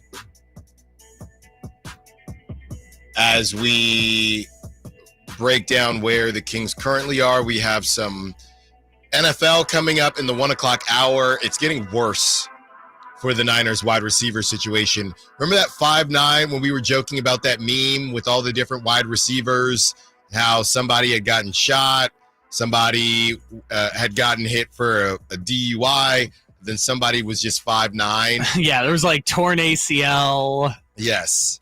Holding out. Yes, the holdout as well. Well, the 5'9" guy, Jacob Cowing, pulled his hamstring. Yikes. It just continued, and everyone was really excited about what he had been doing. That is just terrible news for the Niners. And they might, and what was it, Vince Papale from that, what is it, the movie, the Eagles one? Oh, the one with Mark Wahlberg? With Mark Wahlberg. Yeah, I've never seen it. It's a great movie. I mean, at least I remember it being a great movie. I don't know. You haven't watched it in 20 years. Invincible with football fan Vince Papale. They're going to have to do that. I haven't seen that one, but I have watched Interstellar at least. Yeah. That's just Kings fans every day. This kind of embodies that. 916. We've sniffed the finals once in our Sacramento tenure. We got to be due soon, right? Kings can't be mediocre forever. No! You know what's actually funny about that in a cyclical kind of way? This person says the Kings can't be mediocre forever, right? Maybe not forever, but they literally haven't won a conference championship in 74 years. Yeah. That's pretty damn close to forever. Just think about it like this. When they do, it's going to be so sweet. They've been in 10 different cities since the last time they won a conference championship. It's going to be so sweet when it finally happens. It'll be worth it. Hopefully, you'll still be on Earth. Hopefully, all of us will still be on. Dave says that planet every Earth. year. Hopefully I'm alive to see it happen. I'm like, Dave's not that old. I have no clue how old Dave is, by the way. Dave could be... I have 3 different guesses of the number, the number in front, what that number would be. I could have 3 different guesses, and I have no clue. Wow, you really think Dave is 70, No, huh? where I'm not going to say where it starts and where it ends, but I have no clue how old Dave is. Zero. I know how old Dave is. But what? I think you want to throw just the first number in front of it. I'll tell you if you're right or wrong. I'm not throwing any numbers in front of anything. Okay, it's not like he's listening. Well, And by the way, the chat, you've been great. Dave still has no idea about the other thing. Yes, he does not know that I'm just going to disappear one day. 925, shout out to 925. The 925 says, hey, Warden, you bust any illegal fishermen lately? No, but I would. You damn right I would. They're still on this. That's so funny. Yeah, I would. Now, did I ever send in that video? No, I didn't. I didn't send in the video because, I don't want to be a snitch. I don't. Maybe what it is I'll get caught by them and they see me videoing them, and maybe that's enough to deter them from doing it again. Maybe that's my new shtick because, in the video when we posted it on YouTube, if you're watching on YouTube, maybe that's the new thing. I'll let them see me videoing them, and hopefully nobody's trying to fight. But I'll let them see me videoing them, and then if they do, hopefully it'll deter them from doing it again. That's where we're at. The 425, where is the 425? The 425 says, great men support a basketball team that their grandchildren will get to enjoy. This is from Washington. That's so true, 425. That's so true. But we deserve nice things too. We do. 916-339-1140. Let's go to Allen. Wants to be part of the conversation. What's up, Allen? What you got for us? Alan, it's Alan. Hey, How you doing? Good. How you doing? I'm doing well. I finished work. I wanted to call in before you let me come on the show. I guess I got to earn my stripes here. Oh, this is you. Oh, wow. You called in. Yeah. The Alan, it's Alan show. That's right. All right. Well, the floor is yours. Thanks for calling in. I'm glad you got off work. I hope it went quickly. What is it exactly? And I'm trying to remember here because that was earlier in the show. But what is it exactly that, and just stick to me, right? Because I know a lot of people will throw the whole station together. But based on what I have said or done, why do you feel like I am either protecting Vivek or trying to make Vivek look better than he actually has been? The floor is yours. Well, you're a professional guy, so I don't want to go at you too much. I really enjoy the show, and I've been dealing with this in Sacramento for 35 years, so it's a long time coming of this small market fun. But specifically, the concern was the Monk sign-in trade, and I'm sure you had some sources reach out to you, and just how catastrophic the state of the franchise would be if we're signing and trading Monk for a free agent. I think you were stating that he essentially has no value around the league. Right. And, it's just hard. I mean, he's definitely got skill, especially when we have that kind of old Oakland Raiders. Nobody seems to want to come to Sacramento. You almost have to overpay to get talent here. But that was just rough. I'm glad it didn't happen, and kind of reporting on something that never existed. But thank goodness we did not sign and trade for a free agent. Yeah. And someone who actually wants to be in the city. No, and thanks for the call, Alan. We appreciate it. I would say this, from my perspective, right, it was essentially why everybody was so surprised that it was happening. Because I said on this show, and I think Alan referenced social media as well, basically, I had been told that Malik's market wasn't exactly what we thought it was. We played the sound from Bonte Hill earlier today on Dubs Talk, and he said, hey, when Malik Monk went back to Sacramento, first we kind of thought, oh my goodness, how did he leave all this money on the table? Then it turned into, oh, this CBA, and people are being very careful with how they spend their money. It was never supposed to be an indictment on Malik Monk. And it definitely, and Allen, you say you listen to the show all the time. It definitely wasn't supposed to come off like I wanted to move off of Malik Monk because I've said multiple times that he's my favorite player on the team. But when that news came out that a sign and trade was a possibility, and the idea and the reason it was going to be a sign and trade was for, again, that buzzword that the Kings keep using, or buzz term, financial flexibility, it was my duty, or I felt like it was my duty to let everybody know, hey, you're not going to go off and flip Malik Monk for Cam Johnson.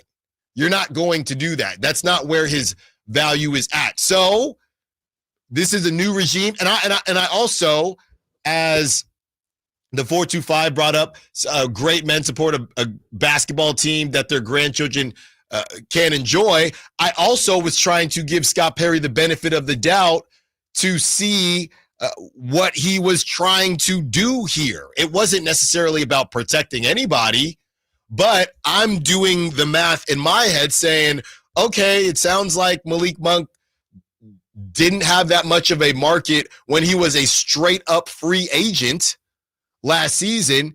He ends up coming back to Sacramento. There was an idea that Malik Monk left all this money on the table. That wasn't really true. So the Kings, who have too many shooting guards, and they still do, are trying to figure out a way to keep financial flexibility in this new CBA world. You might have had a better argument against the Kings being cheap before the new CBA, because now everybody's being cheap.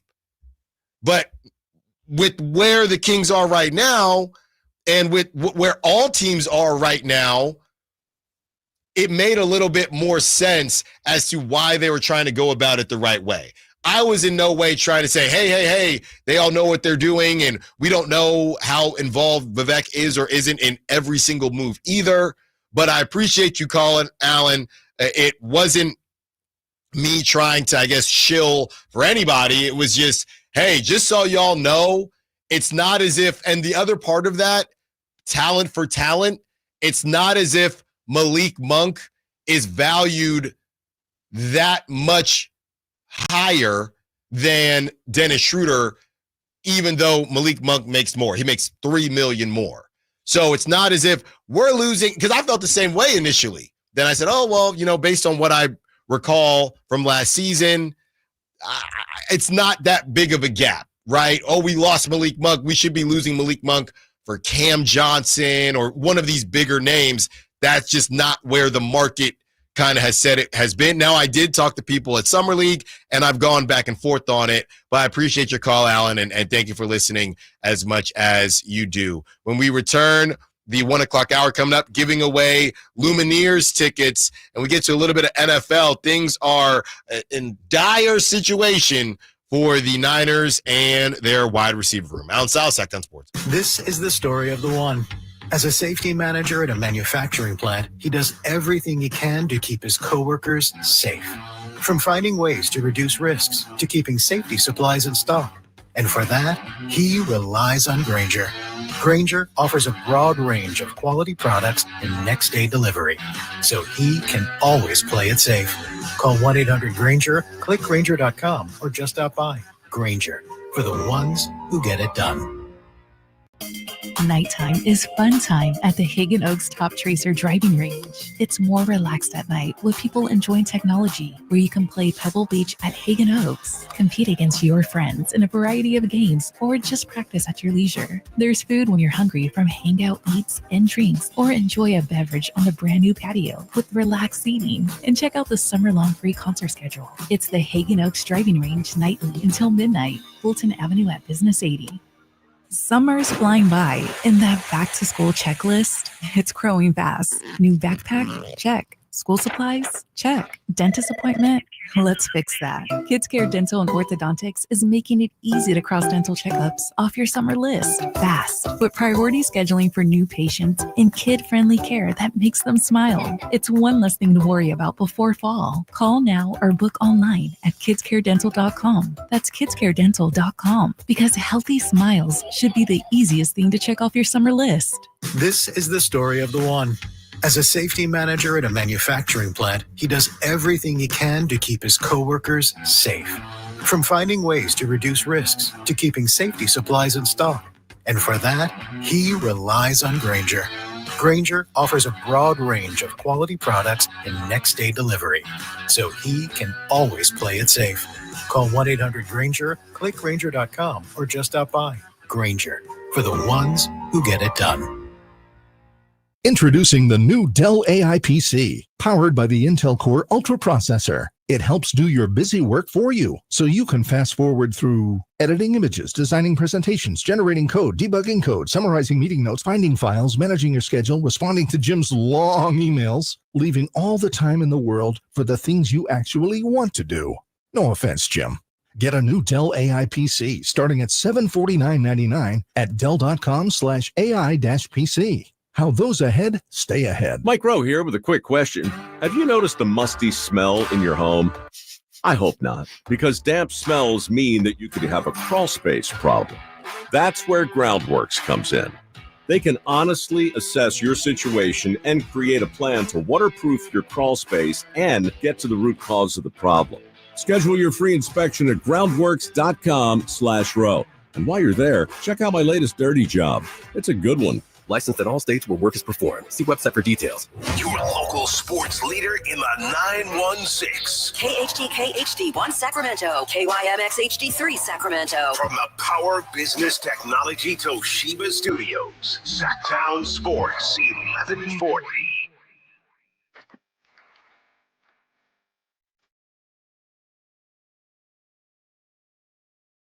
Your home for Kings Talk and so much more. Live and local. Allen Stiles on Sacktown Sports.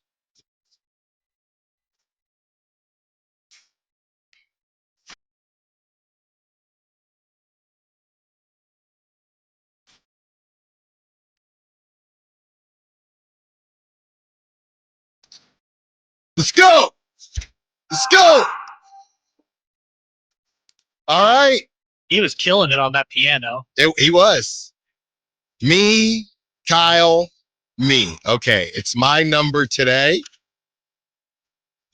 Win a pair of tickets to see the Lumineers at Golden One Center on August 6th. We're looking for caller number 5. Caller number 5 to win those tickets. Caller number 5, 916-339-1140, 916-339-1140, 916-339-1140. Win a pair of tickets to see the Lumineers at Golden One Center August 6th. The Lumineers are bringing the Automatic World Tour to Sacramento on August 6th. We're looking for caller number 5 on the Folsom Lake Honda hotline right now to win a pair of tickets to see the Lumineers at Golden One Center on August 6th. Caller number 5. Looking for caller number 5. Nique Clifford. Caller number Nique Clifford, who is now wearing number 5. And Kyle is going to get that winner for us. And you will have, after today, you will have 2 more chances to win those tickets, August 6th at the Golden One Center. And there's so many, you know me, Father's Day, you're going to find me at Morton's more often than not. There are so many great restaurants around. And if you win those tickets or anytime you get to go to Doco, and honestly, I wouldn't sleep on the restaurants inside of Doco. I know typically you're supposed to not go to those places because they're right there, right next to the arena. And it's overpriced. It's not good. That Mexican spot that's upstairs, the name is escaping me now. they are really good. I got the Mole there before. Obviously Tom's, they have an outstanding happy hour. All right. And that's specifically in the Doco Center. You veer outside of the Doco Center, and there are a lot of great spots to hit up as well. So I just love that area, man. You talk about hope. There's nothing more hopeful than just being in Doco. You know, you're either there for an event, you're either there for a game, maybe you're just hanging out. And I know all you youngsters will go out, K Street and those streets, right? The L Street, all the streets that you love. You love those streets, you do. But sometimes just go to the classic Doco, right? Just hit up the classic Doco. So you will have a chance. It looks like Kyle, it may or may not have had or may or may not have found the winner, but stay on the line just in case something happens. If not, you will have another opportunity to win tomorrow and then again on Friday, as we are going to get to some of the Niners happenings that are going on, and there's some audio that we'll wait to play once Kyle is all set doing that. But the Giants and Kings, man, I know I mentioned Buster Posey and Doug Christie yesterday because they are heroes to both their organizations, and how it's a little bit different between a coach and a general manager. But I will say this, the lineups and the rosters for both are also pretty similar in that the balance is just off. The balance is just off for me. And the Giants, who did get a W today, so I think it's official that Justin Verlander, let me double check, they won 9-3. Justin Verlander pitched 5 innings, five walks, okay, 3 strikeouts. So Justin Verlander, he finally did it for the San Francisco Giants, and they really needed this one for the Braves that just haven't really played very well, and they've been hot and cold. The Giants get Verlander their first win. He snaps a career-worst 16-game winless streak to record his first victory. So shout out to Justin Verlander. He took a no-hitter into the 5th, and then Kyle jinxed it, and a blooper happened. And somebody's saying that Kyle is a witch on the text line, which I probably agree with you. I probably agree with you. Okay, so I'm thinking about the kind of roster construction here. And, you know, now that we're really firmly in baseball season, and obviously the Kings Summer League just finished out, I do see some similarities. And before people, you can't compare the Giants to the A's, from a roster perspective, I do see some similarities. Because the Giants, they have issues in that, y'all know I love to talk about positionless baseball, where you have Chris Taylor's on your team, you have Cody Bellinger's on your team. And to me, positionless baseball is being able to play more than 3 positions, and I'm not counting the outfield, right? I'm not saying you can play, and it's tough because I kind of want to count center field, but I'm not saying you can play center, right, and left. Positionless baseball to me is you can play an infield position, and some of that too is even first base, because you can throw a lot of people at first base, but just the ability to kind of plug and play certain guys. And obviously you can always throw an infielder into the outfield. But where I see some similarities is that you have too many guys on the Giants that kind of do the same thing. And they might not be the same type of hitter, but they kind of do the same thing. I know Matos played some center field last season when Jung-Hoo Lee was injured, along with Grant McCray. Shout out Grant McCray down with the River Cats. But Matos is more of a corner guy, right? So you have Yaz, who only plays right field. You have Ramos, who, Lord help us, he cannot play. He's a left fielder. He can't even play. I don't even think he can play right field at Oracle Park. So Yaz, one position. Ramos, one position. Matos, only outfield, and I don't love him in center. And Jung-Hoo Lee's already their center And fielder. Jung-Hoo Lee is not going anywhere. Don't get me started on Jung-Hoo Lee. Well, he's fine. Wilmer Flores, one position. He's a first baseman now. Okay, and with Chapman, it doesn't really He's matter. kind of a DH. Yes. Dominic Smith, one position. And he replaced Lamont Wade, who is also one position. Yes, and DFA'd. That's 5 guys on your roster that only play one position.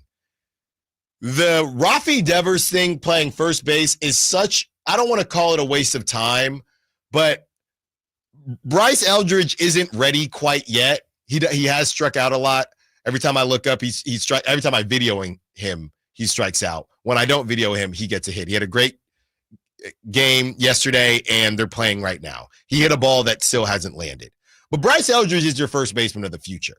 So we're spending all this time and energy, whether or not Rafi Devers went out to practice with Will Clark. Who cares?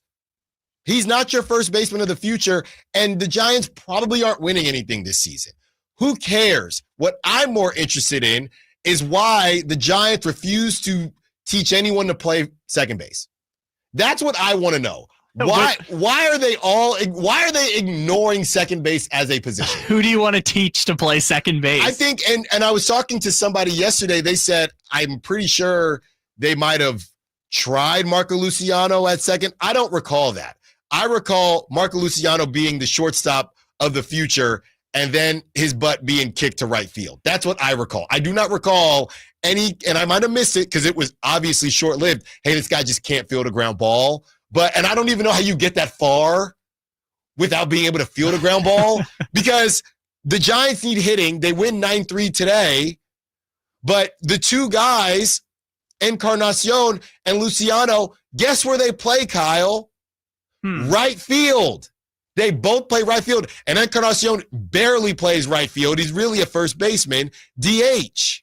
But wouldn't you say that on a team that is ranked 28th in batting, that some of these guys are going to get cleared out at some point? Right? I keep saying that. Every time I say Mike Yastrzemski, somebody bleeps me. Okay. Somebody says, bleep you, he's great. And you know who his grandfather is? Yes, I do. But I don't care anymore. But like when they traded for Rafael Devers and gave up no infield players and their offense still stunk, right? There's only but so much they can change at this point. They've just paid $800 million for their 1 through 5 part of the order. I'm trying to double check here. And that's not even including Ramos. Well, look, and here's the deal. And this dude, he's great. Don't get me wrong. Defensively, he's great. He's been a bit injured. Here's the deal. I mean, this is actually crazy. What do you have? Matt Chapman is 6 years, $151 million. Yes. So is Bryce Eldridge going to get traded? No, here's the deal here's how I see it, right? But Rafi at second. No. Rafi is barely a third baseman. All the models in Boston said he's best as a DH. Yeah. Maybe you can get away with putting him at first base, but what Devers does well is he hits 870 OPS. That's what you're paying $300 million for, is for him to hit 870 OPS and do nothing else. He's the most expensive DH in baseball, but Chapman's locked in at third. Adames is locked in at short. Yeah. Jung-Hoo Lee's locked in center. Okay. Devers is locked in at DH, maybe first base, but probably DH. I guess Patrick Bailey is locked in at catcher because he can't play anywhere else. I feel like, Ramos is locked in left field because he can hit. The other positions, nobody is safe. That's like 2 positions. It's second, first, and right field. And you're talking about Eldridge is going to be the guy. If he is the guy, then great. We don't have to worry about it. But this is why Rafi Devers just says he doesn't even like DHing. Said he prefers to be in the field. Well, cool. Then he'll play first, and the other guy will DH, Eldridge. Like the point is, they're essentially paying for a very expensive bad lineup. Yeah, and they've locked themselves into this. It doesn't matter what Wilmer Flores is going to be, or it doesn't matter about Yaz or Matos or Dominic Smith, because those guys aren't going to be on the team. We've been saying that for the last 3 years, though. But this time it's real because they don't have a choice. Now they don't have a choice. Do you know why? Because they've just given 6-year contracts to 4 batters who are kind of okay. I can't keep doing this. And I'm bringing this up because it reminds me of the wing situation, the small wing situation, the baby wing situation with the Sacramento Kings. Yeah, and that's why, look, I'm not the biggest baseball. We don't talk that much baseball on the show. I do love baseball, but I haven't talked much Giants, and you talked about yesterday you don't want to hire your heroes. I look at the Buster Posey thing, and I'm like, cool, you're spending their money, and that's fine. Farhan wouldn't spend the money. But what Buster Posey is doing doesn't make sense. The team they're putting together does not make sense right now. And I don't know how they're going to correct that. I don't see the path forward because they've just, since he took over, they've locked themselves into Adames. Yes, Matt Chapman. They were already locked into Jung-Hoo Lee. That's fine. And now Rafael Devers, which all of the baseball analytics models say that was a bad trade that the Giants made. Not because Devers is a bad player, but because when he's making $28 million a year and your entire infield costs $800 million, you can't really do much else. You know, and 530 is saying this lineup isn't that bad if everyone can get out of their slumps. That 530, let's just sit on that for a second. Let's just sit on that. The lineup isn't that bad if everyone can get out of their slumps. Then they go on to say Schmidt has been a serviceable second baseman, which I agree with. But isn't that how every lineup feels? Hey, all we got to do is hit, and we're a good lineup. Sure, but isn't that the thing? Jung-Hoo Lee is an average hitter right now. I don't know what the ceiling is on Jung-Hoo Lee as a hitter, right? So if you're paying for him to be your 6th hitter or your 5 hitter. Which is crazy. I mean, crazy town. Well, he's really good at defense, but like if you're paying that much, the A's might have a chance to have Denzel Clark be doing what Jung-Hoo Lee is doing in 3 years if Denzel Clark can learn how to hit at an average level. Sure. Right now, Denzel Clark can't hit. But Denzel Clark will be a better center fielder than Jung-Hoo Lee. That's the point. If they have a better chance of getting him, who's going to make like $900,000 for the next 3 years, to do the same thing Jung-Hoo Lee is doing in San Francisco. And that's not a bad thing. Different teams have different money. It's just that they can't pay Logan Webb and Robbie Ray and their entire middle infield or their entire infield $800 million and expect to be able to make other big moves to get better. Those are the moves that are supposed to get you to the playoffs. You know what this has me thinking as we've graded Scott Perry, and I know not similar. It's not the same because of there's no aprons in Major League Baseball. You can basically do what you want, but there are bad contracts, right? I mean, ask Pablo Sandoval, and shout out Pablo Sandoval, but Pablo Sandoval in Boston, just because you don't have aprons and things like that, people still don't want low contracts, right? So, or bad contracts. So I look at what Buster Posey is doing, and I do wonder, is this a similar version of what the Kings wanted Scott Perry to do and how things would look? Buster comes in, he makes a ton of moves, right? Willie Adames, Rafi Devers, and Giants fans are excited. They're locked in now, and it was maybe a smidge short-sighted. We'll see. But he's doing something. He came in and he made big splashes. Now that he's made these big splashes, Giants fans are expecting the Giants to kind of compete, maybe not with the Dodgers, even though the Dodgers are kind of all over the place. Even though they're still the Dodgers, they haven't been as dominant. Their pitching just refuses to get healthy. But now their expectations have changed. Could you say that this is a similar version of what some people wanted Scott Perry to do? And maybe there's a reason Scott Perry didn't do it this way. I'm not saying that I think the Giants can make the playoffs. What are they, only 2.5 games out of the wild card? And we know you can win the World Series from the wild card. But Buster came in, busted open the door, pulled back the books. Now I sound like John Taffer in Bar Rescue, and made a call for help. to Rafi Devers, Willie Adames, said, Matt Chapman, we're going to pay you. Hold on. We're going to pay you until you're 37 years old, brother.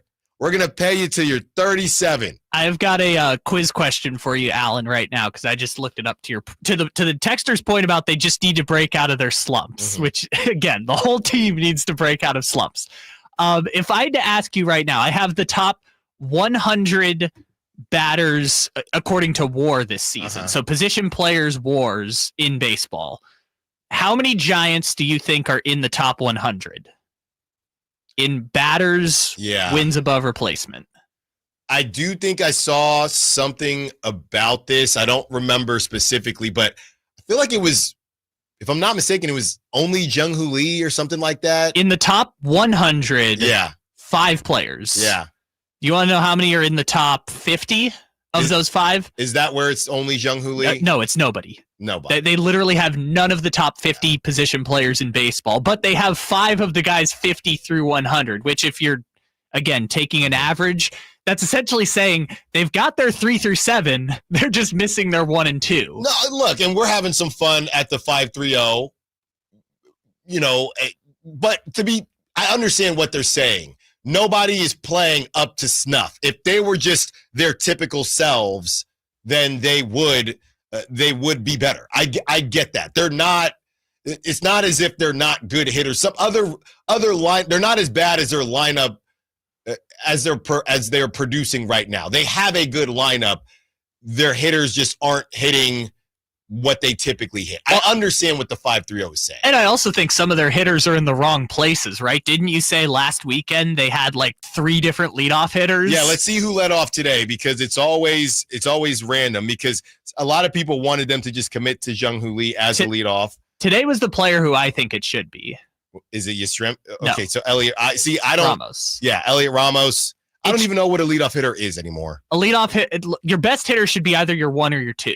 So for them, it should be Devers or Ramos, basically. It should be Ramos, then Devers, then Chapman, then I guess Adames, then Jung-Hoo Lee at 5. Jung-Hoo Lee didn't even play today. Luis Matos was in center. And they won. Yeah, but again, that's just a day game, day off situation, and probably. Just please. Then Casey Schmidt just falls in somewhere. But again, if Eldridge comes in, regardless of whether he plays first or DH, your 1 through 6 is basically set. They just got to hit. Yeah, they just don't have an all-star in that group right now. They have to play well. Right? Like, if I just set on paper a 1 through 6 of Ramos, Devers, Chapman, Adames, Jung-Hoo Lee, and Bryce Eldridge, solid. Right. But they're all not the players that we keep saying they are. And maybe they will be. Look, these trades, and we've heard them say it in the NBA, hey, I don't want to be traded midseason. I don't want this. And I know some of it isn't midseason, like Willie Adames, for example, but it does take a while to acclimate. These guys are humans. They are very rich humans, but they are humans. So we'll see what happens. That's why I don't freak out at the Giants stuff. Frankie Cardicelli is watching every single Yankees game. I can't do it, man. I can't do it. And I can't be as fully invested as Frankie is, because I just know how long of a season it is. I cannot do it. Well, and the playoffs in baseball have no bearing on the regular season, right? If there's a dominant team, they're obviously going to do well, but 6 seeds have gone to the World Series 3 of the last 6 years. Yeah. Baseball is such a dumb sport once you get to the playoffs. As long as you aren't the Twins, you have a chance to move forward in the playoffs. Or the Braves, except the 1 year they don't have Ronald Acuna. You can't say the Braves. It's always the Twins. No, but it's also the Braves, except for the 1 year they had no Acuna and still won the World Series, because baseball is stupid. So I look at the Giants, not the same way, but from a roster construction, similar to the Kings. Just too many of guys that are just a little too similar. And I look at them extremely differently as how 2 brand new GMs have come in and decided to make their mark. Obviously, different constraints in basketball in the NBA than in Major League Baseball. But Buster, he's made a ton of moves, and he's still somehow protected by Farhan, even though he's made a lot of moves. Scott Perry, on the other hand, I don't think he's been as protected by Monty McNair. I think Monty McNair's name still gets brought up, but I think when we look at a lot of these grades and when we read texts and we take calls, there's not a ton of people that are saying, well, look at the mess that he's got to clean up. And I wonder, again, we compared Doug Christie to Buster Posey yesterday, but that's a coach to a GM. I do wonder if you are a Kings-Giants fan out there, if you look at Scott Perry, or would you look at Scott Perry differently if he played for the Kings, right? Or if Doug Christie was the GM, because he's not getting, and people aren't bagging on Scott Perry at all, don't get me wrong, but the grades that he's getting, I'm not seeing any, I didn't see one note that said, well, Allen, look at what he's cleaning up. But with Buster Posey, he gets to revel in when the Giants play well, and when Rafi Devers literally golfs the ball out of the ballpark. But when they play poorly, it's, he is cleaning up a lot from Farhan. So it's fascinating how people maybe even subconsciously view these two situations. On the other side, that was 30 minutes with you, commercial free. So we're going to take a quick one here. On the other side, Kevin Pelton regrades the DeMar DeRozan trade from last summer. Allen Stiles, Tankathon Sports.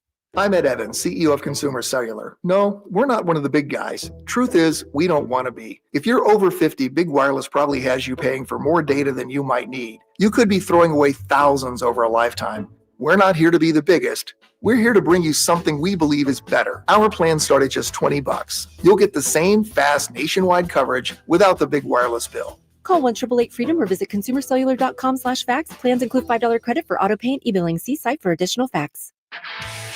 This is the story of the one.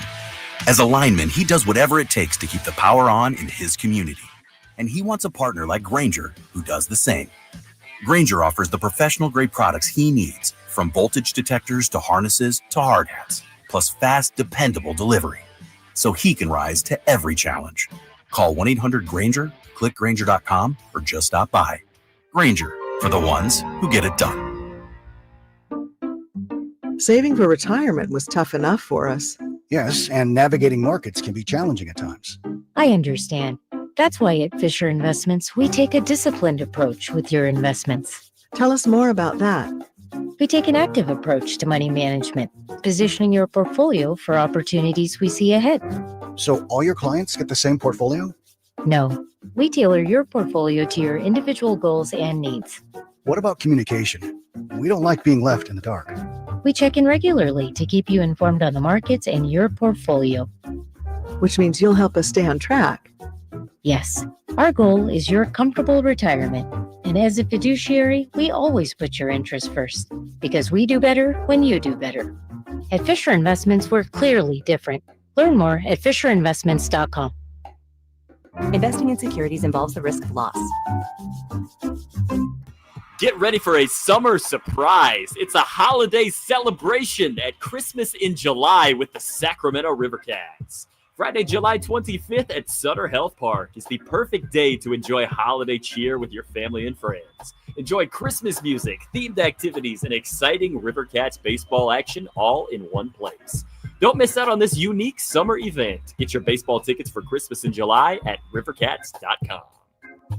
Around here, the summer can smack you silly, especially if your AC is not functioning at a high level. Whitey Gleason here. I had the opposite problem over the winter. System went down. It was panic time, but Lee's Air Plumbing and Heating saved the day. Let them save you from unnecessary summer misery. Lee's Air Plumbing and Heating, reliable, trustworthy. They do great work. They won awards for their service. Check the reviews at leesair.com. Find out about their $99 HVAC tune-up service. Save your summer now. Lee's Air Plumbing and Heating on the web at leesair.com. License number 635355. This very minute, at the Hagen Oaks driving range, you'll find fun gaming on all 52 top tracer screens, where golfers and newbies enjoy the fun together. Compete against friends at the Hagen Oaks driving range, or play 9 holes on the McKenzie putting course. Enjoy the summer-long free concert schedule, and visit the Hangout Eats and Drinks for wood-fired pizzas, burgers, ice cream, and more. Or relax with a beverage. It's happening all summer long at the Hagen Oaks driving range, nightly until midnight. Fulton Avenue at Business 80.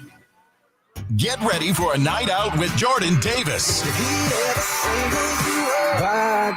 It's Country in the Park 2, Saturday, September 13th at Cal Expo.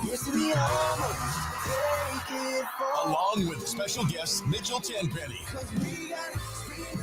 Locash, Vincent Mason, and Abriana. Make it a family day out with food trucks, games, dancing, and more. Saturday, September 13th at Cal Expo. Sponsored by the California Army National Guard and Hop Valley Brewing. Tickets at CITPfest.com. Hi, I'm Frank LaRosa with Golf to Go. I love spending a day on the golf course with invited friends, but not with uninvited mosquitoes, which can carry serious diseases like West Nile virus. Don't let mosquito bites ruin your round or your health. Stay safe while playing golf, hiking, or enjoying the outdoors with family. Defend yourself with insect repellent. For tips about your golf game, listen for Golf to Go. But for more tips on protecting yourself and your home from mosquitoes, visit fightthebite.net.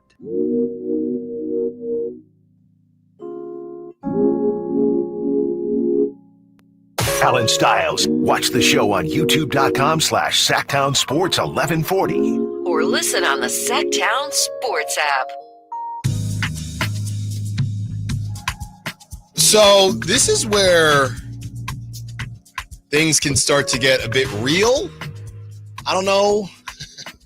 With these podcasts and former players doing and saying certain things, and we're going to go over what Kevin Pelton had to say and reevaluating the 2024 offseason. But Jeff Teague, and this is real because I've seen it in a couple places. We try to get that audio for you, but Jeff Teague is essentially claiming straight up, and Jeff Teague is claiming that LeBron was on steroids. That's it. Well, this feels pretty reckless. Jeff Teague said LeBron used steroids when he was on the Heat. Here's the quote. They started testing for HGH, and he had to sit out. He said his back was hurting, and he sat out for 3 weeks. Then came back skinny. So basically, Jeff Teague is saying that he sat out so he wouldn't have to get tested, and then got off of the steroids, then came back skinny, and then tested clean. That feels like not enough evidence to confirm that it's true. This is where this stuff is going to take a turn, man. It's going to take a real turn. Well, take a turn. It's already happened. Didn't you see Pat McAfee had to apologize to that girl that they were talking about rumors of when they filed a lawsuit against him? It's already happening on ESPN. Kyle, I just sent you the audio, and if you've heard the 520 podcast, there's a lot of bleeping to be done. So, Kyle, if you could vet that and let me know if we're good to go. If not, it's not completely necessary. But I just kind of want to hear how Jeff Teague is saying it. But there's no way they go 40 seconds and not cuss. I don't know. You think we should risk it? No, I definitely don't think we should risk it at 1:30 here. If I'm going to go down, I'm going to go down in the first 2 hours. I'm not going to go down with 30 minutes left. So Kyle is checking that out. But this is, it's all fun and games, man.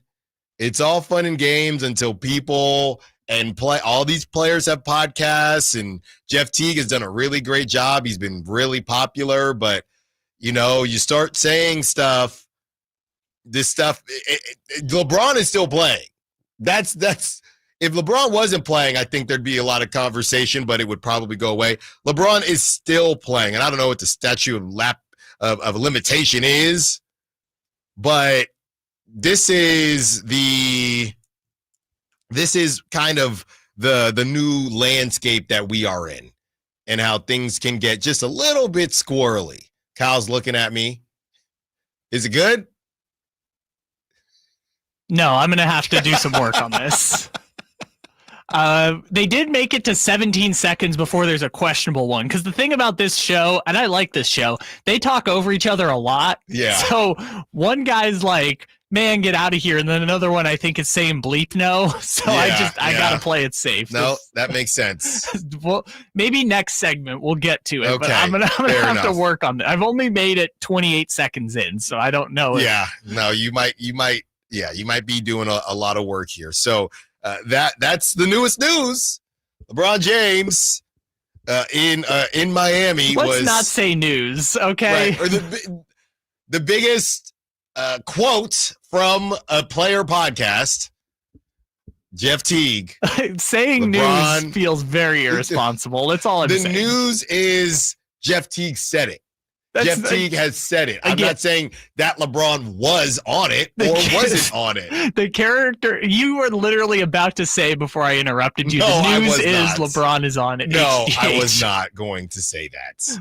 I was not going to say that. All Like, right. This, again, journalism is already under fire. Let's just be careful. Yeah. With LeBron taking HGH. Jeff Teague is just going to say that, then tomorrow they just do a new episode. By the way, the prompt of the question was which LeBron was better, Heat LeBron or Cavs LeBron? Well, the reason it's LeBron on the Heat is because he was off that HGH. Well, no, then Jeff Teague was literally like, man, LeBron was on steroids. Next segment.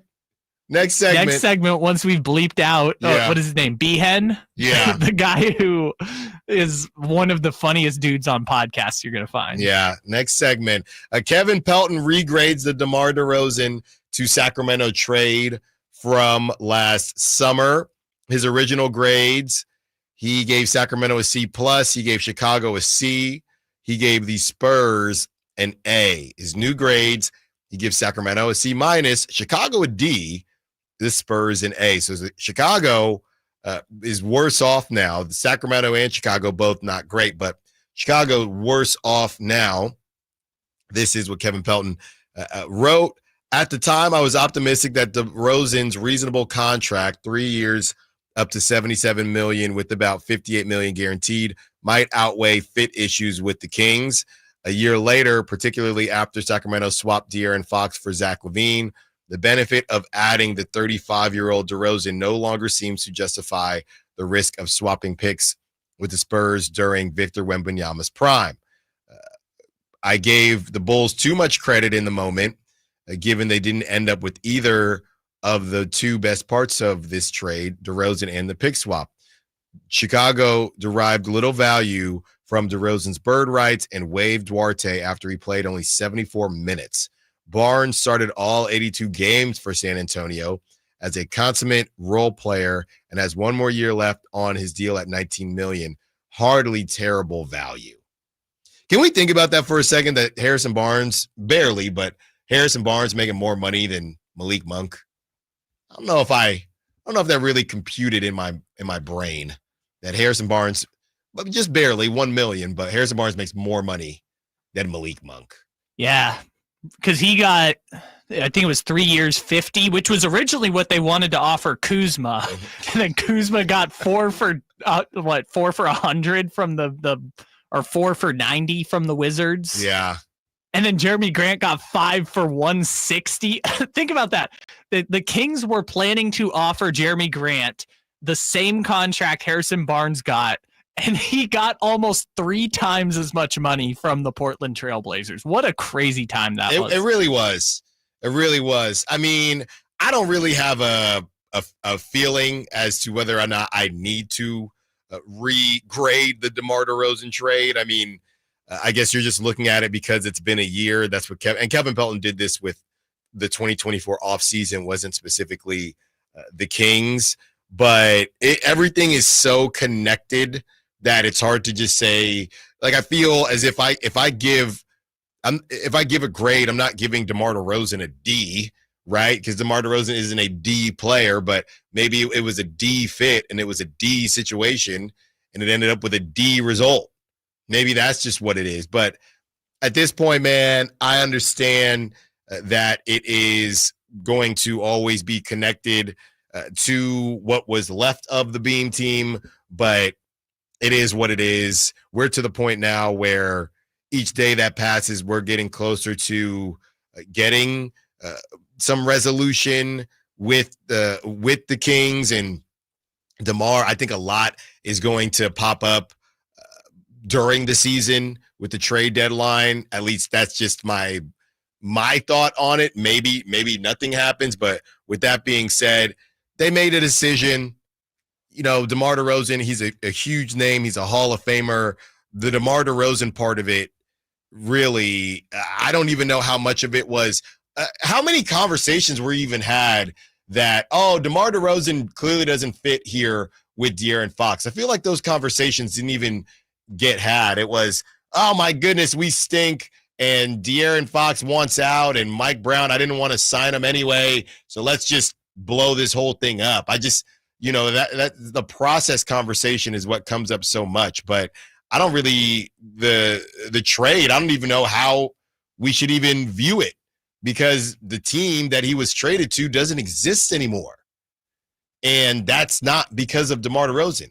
And they only played, we always say, it was 31 games when Mike Brown got fired. But one of these days, Kyle, we got time in the summer, we'll look back on I think we maybe did it before, where it was, I think it was 7 games at the beginning of the season where they were either missing Sabonis, Malik. I know DeMar missed a game or two. It was from like game 9 to 20 or something. Because like the first few games, it was like, DeRozan scoring 20 a night. He broke whatever record for most 20-point games to start a Kings tenure. And then it was like, they were always missing someone until right up around the losing streak started. One more segment with you. We find out about the 5'9" receiver for the Niners and whether or not LeBron took steroids to close out the show. Allen Stiles, Sacramento Sports. Power Business Technology is proud to be a 100% independent, locally owned and managed Toshiba copier dealer. Local ownership cuts out the red tape, allowing ourselves to never be too busy to personally answer the call when our clients need us. Recognized for excellence in service execution, training, and customer service, we're proud to be named a Toshiba ProMasters Elite Dealer since 2021. Contact us today for all of your business printing needs at 844-POWER-BZ. That's 844-769-3729, or visit us at powercopiers.com. Mike Rowe here with a quick question. Is your concrete sinking? Whether it's your driveway, sidewalk, or patio, those uneven surfaces are not just ugly, they're dangerous. That's where Groundworks comes in. They use state-of-the-art concrete lifting solutions to prevent tripping hazards, and they're the best at what they do. Schedule your free inspection at groundworks.com/row. And while you're there, check out my latest dirty job. It's a good one. Licensed in all states where work is performed. See website for details. Drivers who switch and save with Progressive could save hundreds. With that kind of money, you could go big time on a fancy water bottle with ultra titanium alloy metal.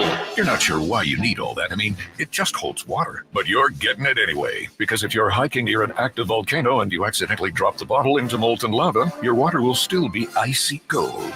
Switch to Progressive and you could save big time. For water bottles. Progressive Casualty Insurance Company and affiliates, not available in all states. Potential savings will vary. Why'd I go to the doctor? One day at the firehouse, I was so lightheaded I could barely stand. Even my crew noticed. Getting checked out was the right call. Turns out I have atrial fibrillation, which increases the risk of stroke about 5 times. Symptoms like irregular heartbeat, heart racing, chest pain, shortness of breath, fatigue, or lightheadedness can come and go. But if it's AFib, the risk of stroke remains. If you have symptoms, contact a doctor. I'm so glad I did. Visit NoTimeToWait.com, sponsored by Bristol-Myers Squibb and Pfizer. There's a lot of uncertainty in the world, but one thing's for sure. You need a PC you can rely on. Whether it's for school, gaming, or whatever your next chapter holds, Lenovo.com has the tech to help you succeed. Shop PCs right now at Lenovo.com during their back-to-school sale, where students can save more when they sign up for a Lenovo education account. Free shipping, easy returns, flexible financing. That's Lenovo.com. Lenovo. Wesley Financial Group is not a law firm, and Chuck McDowell, definitely not an attorney. This is Chuck. If someone talked you into buying something really silly and you want to get out of that silly little thing, my advice, get the facts. Call me and I'll send you our timeshare exit kit absolutely free. Inside, you'll learn how timeshare works and all your options for cancellation. Call Wesley now for your free exit info kit. 800-329-2121. That's 800-329-2121. Keegan Oaks wants to be your go-to total golf game fitter. Try the TrackMan experience, the very best technology to fit your metalwoods and irons. The new cutting-edge putter fitting studio with its $30,000 worth of technology is ready for your fitting. Keegan Oaks will help you find the best putter for your game. Keegan Oaks offers more technology, more choices, and more service. Schedule your fitting at the Keegan Oaks Player Performance Studio by calling 916-808-2531, 808-2531 for more. Sacramento Chrysler Dodge Jeep Ram has the biggest selection, the best prices, and unbeatable customer service. Check them out online, sacsuperstore.com, for the guaranteed lowest price on Chrysler, Dodge, Jeep, and Ram. Open until 10 o'clock and right across from Hagen Oaks Golf Course. sacsuperstore.com.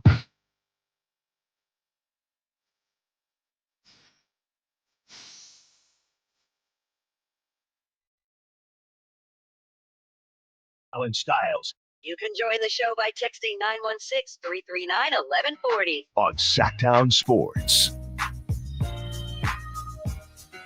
We have an update on my 5'9" brother, Jacob Cowing. But first, close out the show. Little welcome to Atlanta. Oh, actually, stay fair, and I don't know. Like I said, Baby Stiles isn't feeling too great, so I don't know if we're going to get back to the State Fair today. We were supposed to go today. Luda, he did this song early at the State Fair. Didn't bring out Jermaine? He did not bring out Jermaine, but Luda was great. And he I think it was part of a bit, but, you know, Ludacris, he cusses. And during it, he said, oh, man, there's kids here? Man, y'all didn't tell me there were going to be kids here. I'm sorry, kids. I keep cussing. Then he said, let me do something for the kids. And then he did his verse from the Justin Bieber Baby song. Oh, okay. And then went back to cussing. Okay. You know what? I know, and you know what I'm going to say. I don't. I got in trouble yesterday because I said, why are you taking your kids, small children, to Vegas? Yeah. There were some small kids at the Ludacris concert. Well, I'm not trying to be that guy, but he's saying some stuff. Okay, so was it at the main stage, kind of by the entrance? No. Let me be clear, okay? You can sit. You could have had standing room and just pull up, right? Yeah, sure. That's whatever. Fine, you walking by, hey, little Jimmy, close your ears. There were people with 4, 5, 6, 7-year-olds and babies, of course, because babies, they're always going to be a baby somewhere, with us in the purchase seats.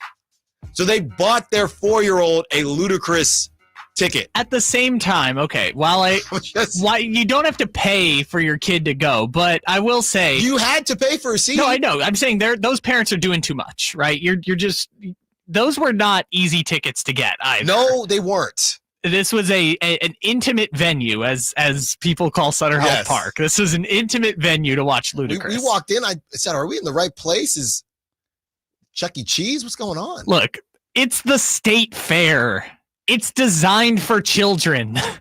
I understand the people buying tickets, but like Luda's got to know. No. I'm not putting this on Luda. I'm not putting this on Luda. I'm not even saying you don't have to curse. It's a Ludacris concert. They knew what they were signing up for. He knows what you're signing up for. The people in the crowd don't want. Like, it's fine that he can curse. The fact that he was surprised there were children at the State Fair. No. I think it was a bit to do the Bieber. Oh, okay, that's fine. Yes. You're making it sound like he was surprised that children were at the State Fair. I don't think he was actually surprised. But he might have been surprised that there were so many kids sitting. It sounds like you're surprised there were so many kids. I think me and Luda were both surprised.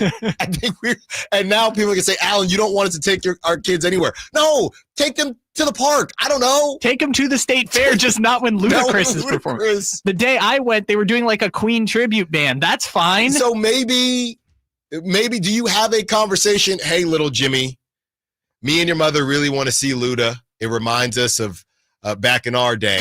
He's going to say some bad. Is it this simple? I'm serious. There's no way that's their first experience to cursing. But this is cursing. Hey, but little Jimmy, me and your mother, we used to dance very closely to some of Ludacris's songs. That's harder to explain than the cursing. And when that led to you being born, different conversation for a different day. We'll run it back in about 5 years here. Ludacris is going to say some words that are bad words. Okay, do not repeat the bad words. All right, now let's go listen and have some fun. Is that the conversation? I think different parents have different strategies, right? Just ignore it. No, some parents are like, as long as you don't say it, it's fine. Like, you can hear it as long as you know not to say it. I think These are there's small kids, man.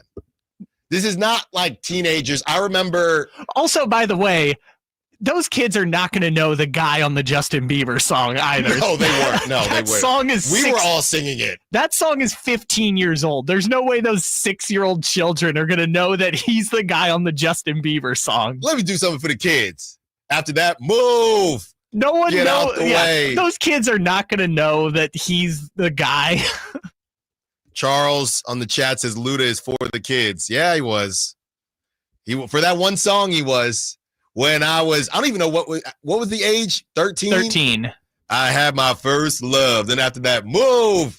Get out the way. What is the weird one? It's like, I was starstruck, something like he rhymes Starbucks with starstruck. Like it's crazy, like some crazy rhyme in the middle there. You know, I don't know how we ended up back here. Oh, yeah. I promise I do want you to take your kids places. I was starstruck. She woke me up daily. Don't need no Starbucks. Crazy line in the quote unquote children's bars. song. That's bars. Kyle, do we have the bad news from Kyle Shanahan? Here's Kyle Shanahan. Oh, sorry. I thought you meant Jeff Teague. Oh, yes. No, the Jeff Teague. Yes, we need to talk about LeBron on steroids. Here's Jeff Teague with LeBron on steroids. Man, yeah, crazy. He was on steroids, bro. He had to sit out. He was on steroids for real. Like legit was on steroids, bro. Allegedly, but like he had to sit out. But y'all remember when they told him like, y'all remember that though? No. Well, they was like he got everybody. They started testing for HGH, and they was like, yo, and he had to sit out. Like he said his back was hurt, and he sat out for like 3 weeks, and he came back skinny. This is just I was in the league. I remember, and he came back in. He was crazy though. Nah, that might have been the best Bron, bro. So all to right, your let's just point, continue the conversation. They didn't even stop. Like the next sentence, they just jumped past it. Okay, cool. Yeah, he was on roids, and now it's all over. It's all over social media. But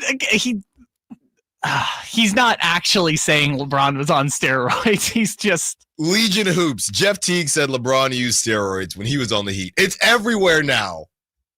Allegedly.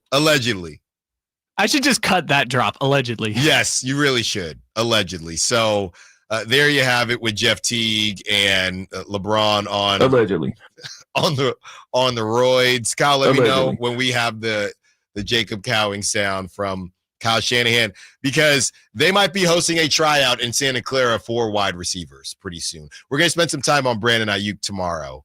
By the way, we want to make sure we give him enough runway. But as far as guys that are supposed to be ready for the season, it's